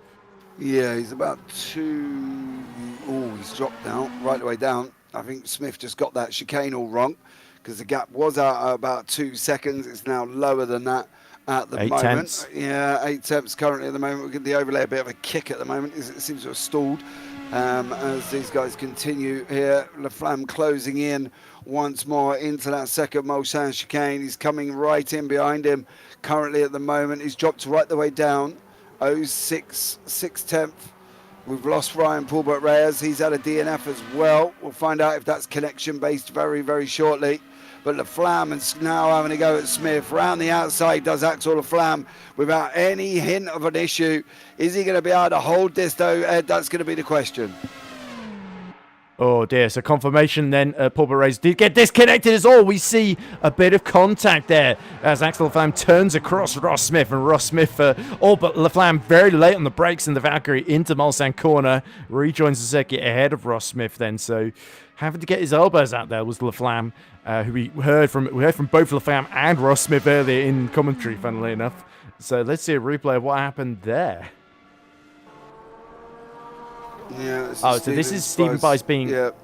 having a half spin, and he's gotten a penalty for cutting the track at the final corner. We saw his family member hit the wall at that part of the track on the inside, and he himself has also had some misfortune. That was a very weird issue. He kind of hit one curb, then hit the other curb, and then the car kind of jackknifed itself. You could tell he was trying to weird. stop it doing a 180 there, but in the process he had to cut the track effectively while he was getting it back under control. So just very unfortunate, and it's very much handed things to the number 40 team. Yeah, very, very weird there from Stephen on that one. But, you know, there you go. Axel Flam clearing off, 1.7. We're going to keep an eye on this one and see how this server holds up and what's going to happen there and what they're going to do about this, because we've had a lot of disconnects on that. Smith, Concalves, Chavot, Reyes, all disconnected. We've got drivers who can't see the session to even join it, to take over. So at the moment, it's all getting a little bit scary. We're keeping an eye on chat, see if I can get George into the booth and see if we can have a chat with him about the server issues here, Ed. That's a big shame, because you have actually seen some really solid racing so far in this one.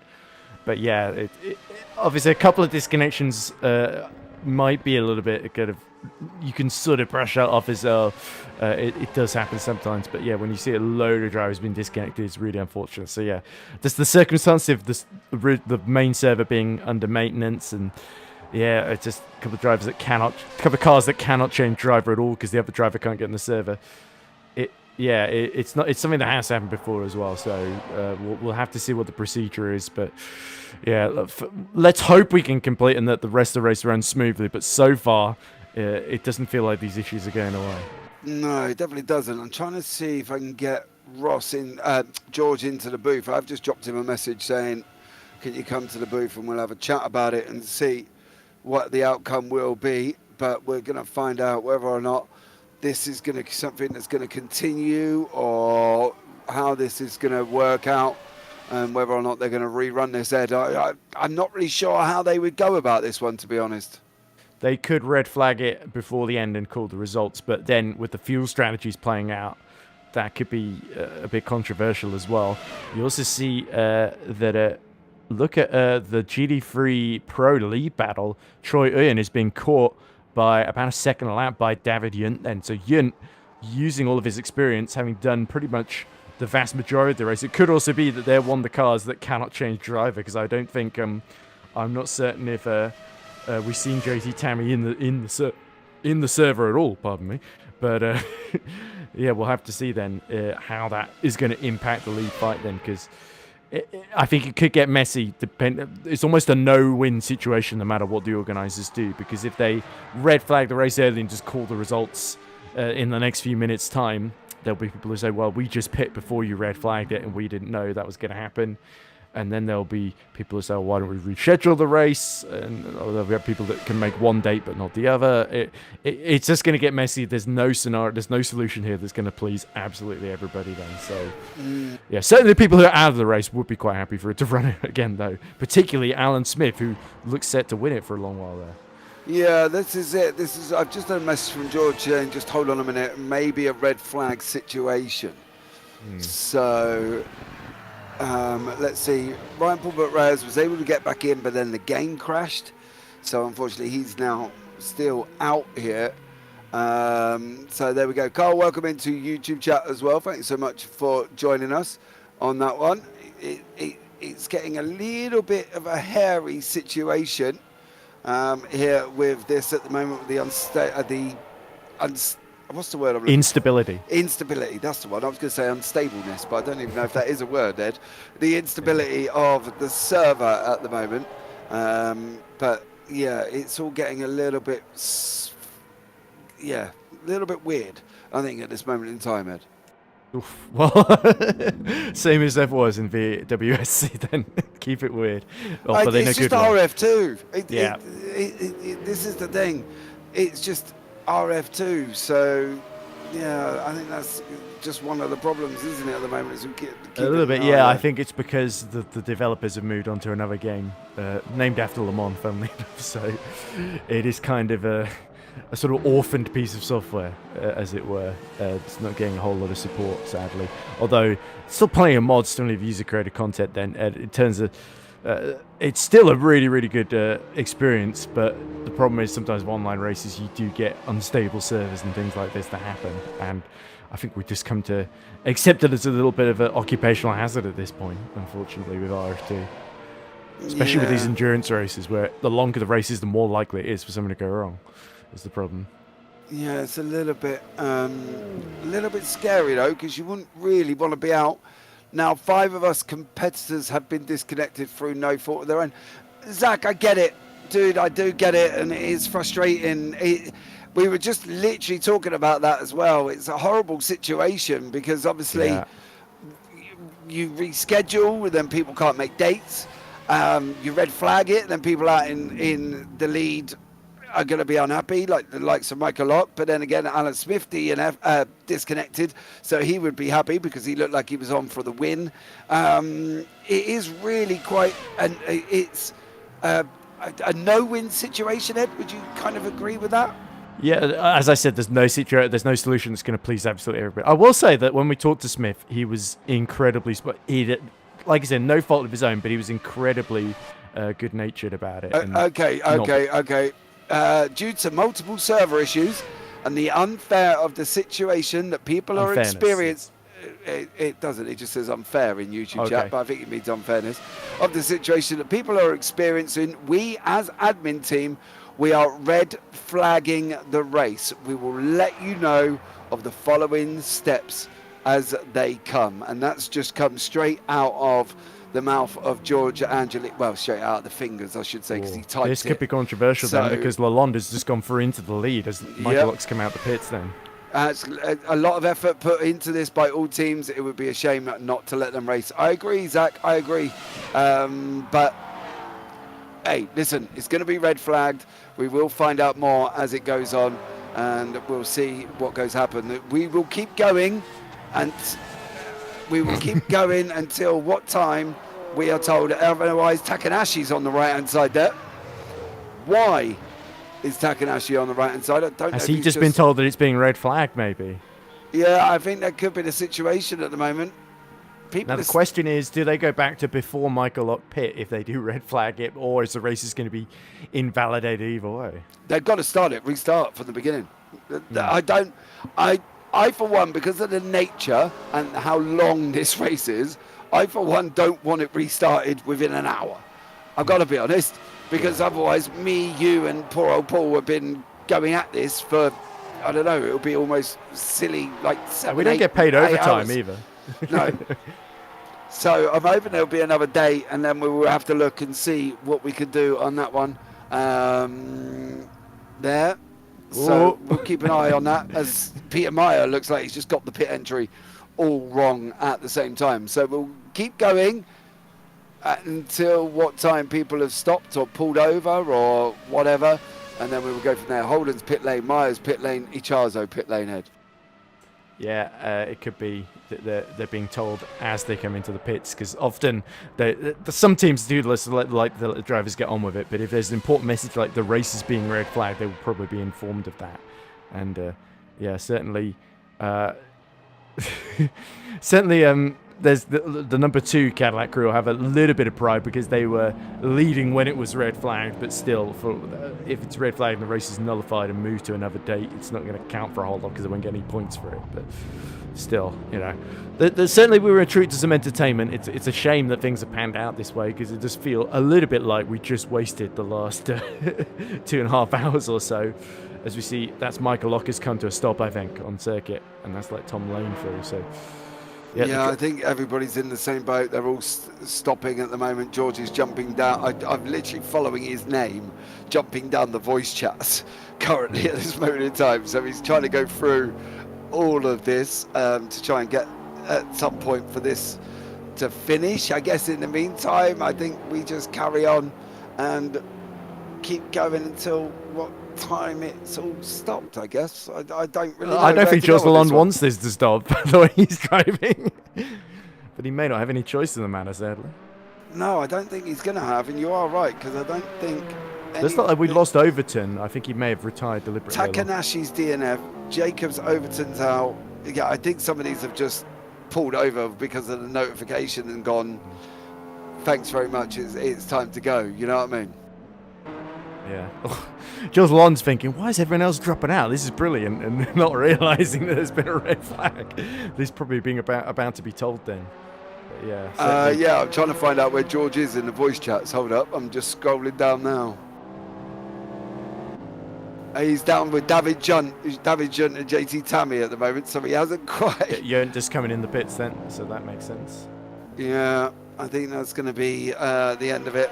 Ladies and gentlemen, on that one, I think it's going to be everybody will be told to pull over or stop or whatever the situation will be, I think, on this one, and including go us, from there. Course. Yeah, including us. Yeah, I was hoping to get a word with George before we went off air, but I don't know if I'm going to be blatantly honest, because he's in with Timon Suvic and Magnus Dahlgren at the moment. I wouldn't want to have that conversation, but well, certainly with George, yes, to at least hear the thought process a little bit. But yeah, there's not really too much to say anymore, because because it does feel like that's our lot essentially, and we'll just have to make the best of it and move on to the next one. Maybe we should remind ourselves of the calendar. Where is the next one? Assuming that they're not going to restart this in time before the next one. I don't think they're going to get this run today. No, not today, no. But assuming that this race gets sort of cancelled altogether rather than well, they postponed. haven't got long, because the 6th of June is today, then the 20th is in, what's that, 2 weeks' time, before we're supposed to be at the Glen. Yeah, unless they add it on at some point else. I'm not here next weekend. I'm drag racing with my son, so unfortunately I'm out of next weekend. Right. So I don't really know when it does. So Paul, it sounds like your retirement has been postponed. Just like this race. Yes, unfortunately there as well on that one. Mr. Glover, you might have to do one more before. Unfortunately, Paul is retiring from this, ladies and gentlemen. He's got a lot going on at the moment. He's got an app that's making him millions and millions of pounds currently. And I think he's just too rich to take this part in doing hyperbole anymore. From oh. Well, you do kind of have to be available to be able to do that, Paul, on that one. But yeah, it's red. George has been coming into the team chats letting us know. Yeah, I know. I was hoping to get just a word with him, if I can, Ben, to have a chat with him. But at the moment, he's still going through voice chats currently to be able to get hold of him. Let's see. Where is he now? He's down with Team Rookie Monsters with Ross Smith and Wouter de Bruin before he gets to Matt and Mike. Bice is the final one with him. But yeah, Ed, I don't really know. We ain't really got a lot more we can go on about, is there? Not really, no. I wonder if Ross will be annoyed or relieved at this point with the race ending there. But I suspect more on the annoyed side. I think relieved might be an opportunity, partly due to the fact he does give him more time to practice what he's doing, doesn't it? So if he doesn't practice, then unfortunately for Ross, he's master of his own downfall on that one, isn't it, really? But I think there you go. Lost our strategy advantage. Ben, you can't help it, mate. Come on, dude. Give us a break. Everybody else has lost their races. To be fair, Ben's pace was the strategy advantage, and that's not going away. So. Well, yeah, unless he does something royally that doesn't allow him to take part. But we'll have to keep them posted on that one. And that's the thing. I don't know if you can hear Paul, right? I don't know if he's turned himself on. Still can't hear him, but he is actually saying some valid points for a change. One of them was obviously so many disconnects. It doesn't really make it a spectacle of racing for everybody, does especially it? Especially when we lose the leaders and podium finishes in class. Exactly, especially when we're losing the likes of Alan Smith, who was out in front by absolutely miles, and a few others that have also unfortunately had to go missing due to the connection issues. Ryan Paulbert Reyes and Eric Jacobs and of course Zach, who wasn't even in the session long enough, I don't even think, to really make a difference. So you've got to give them teams time to get back at it, I think, properly as well, beforehand. So we have got Mr. Smith in the booth. Ross, what's going on? Okay, so just talked with George. He's going down and systematically letting the teams know that the race has been red flagged. So we're having an issue where apparently the server is taking control of cars that were disconnected. So as drivers ended up going away and tried to get back in, they could not rejoin. So because that's a pretty detrimental issue, especially with driver swaps and everything, and technical issues being more prevalent. He just said, let's call it now, and we will have to reschedule. He's currently sorting that out as he's getting everyone off and gathering information to tell us what's going to happen next. Okay. Do you think, though, that are we going to reschedule it further on in the calendar, or are they going to look to try and do this straight away? So I actually just asked him that, and he says he's not sure. He has to take a look and understand the extent of what the issues on the server are, if it's a setting that is in there that's erroneous, or if there's something more that's happening with it. So once he gets everybody kind of rounded up, he's going to take a look at that and let everybody know. Right, okay. Well, I suppose on that one then, Ross, we can wrap up and go eat dinner. Yeah. Yep.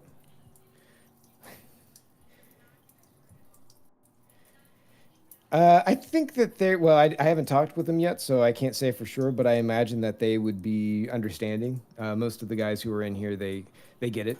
It's not something that anyone wants to see where they're going to win just because their opponent just dropped out. They want to be able to have a good, clean fight and see it to the end. So I imagine that they'll be disappointed, if they were in a good spot where it had been going well, but they would rather have it be an honest fight rather than just circumstance. Okay.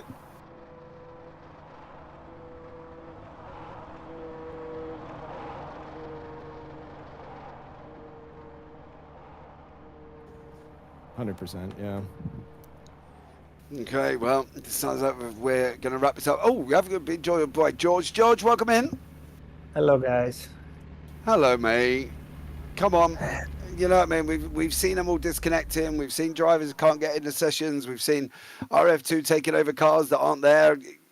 Where are we at with this situation? Obviously, it's been red flagged and everybody's finally stopped. Are we looking to reschedule further down the calendar before we try and squeeze this in again? Yeah, so by the rules, because the red flag was waved before the 50% point mark of the race cannot be called official. So that means there are going to be no points awarded, and the race has to be rescheduled. So now the second question you're going to say is, when is that and in what form? I don't know yet. The main server that we normally have is under maintenance right now, as you guys know, and it's going to be ready in about 20-30 minutes. But by that time, if we restart the race, we're going to have a bunch of people that they're in different time zones that they cannot anymore compete on it. So I think that's unfair to wait and restart it. So it has to be a different time or a different day. When that is going to be, I don't know yet. But at least for the fairness of the competition and of all the people that they are putting a lot of time and effort into this, I think that was the right call to make when we saw that there was a pattern. Disconnect is one thing. I was okay to continue if there were the server was like slightly unstable and was disconnecting people but allowing them to rejoin. But the biggest issue I have is that people cannot rejoin. So they go from 2 laps down with points to no points and no capability of finishing the race. So to me, that's the biggest issue that we're dealing with, and I think that's unfair for the people that they put the time and the energy on it. So I think that's why we're red flagging the race. No, I do completely agree with you on that one. I think it is a little bit unfair. We'll look to try and get that one scheduled. But what we'll do, guys, then is wrap it up at this point. So thanks so much for joining us for the last 3 hours. Look for this again as we get a date sorted out to be able to do this one very, very shortly. But I've been James Parfitt. I've been alongside Edward Hunter, Paul Glover, Ross Smith has jumped in, and a couple of other drivers have come in, and of course George there as well. So as always, take care, have a great week, and you never know, we might see you on the track sometime. Good night.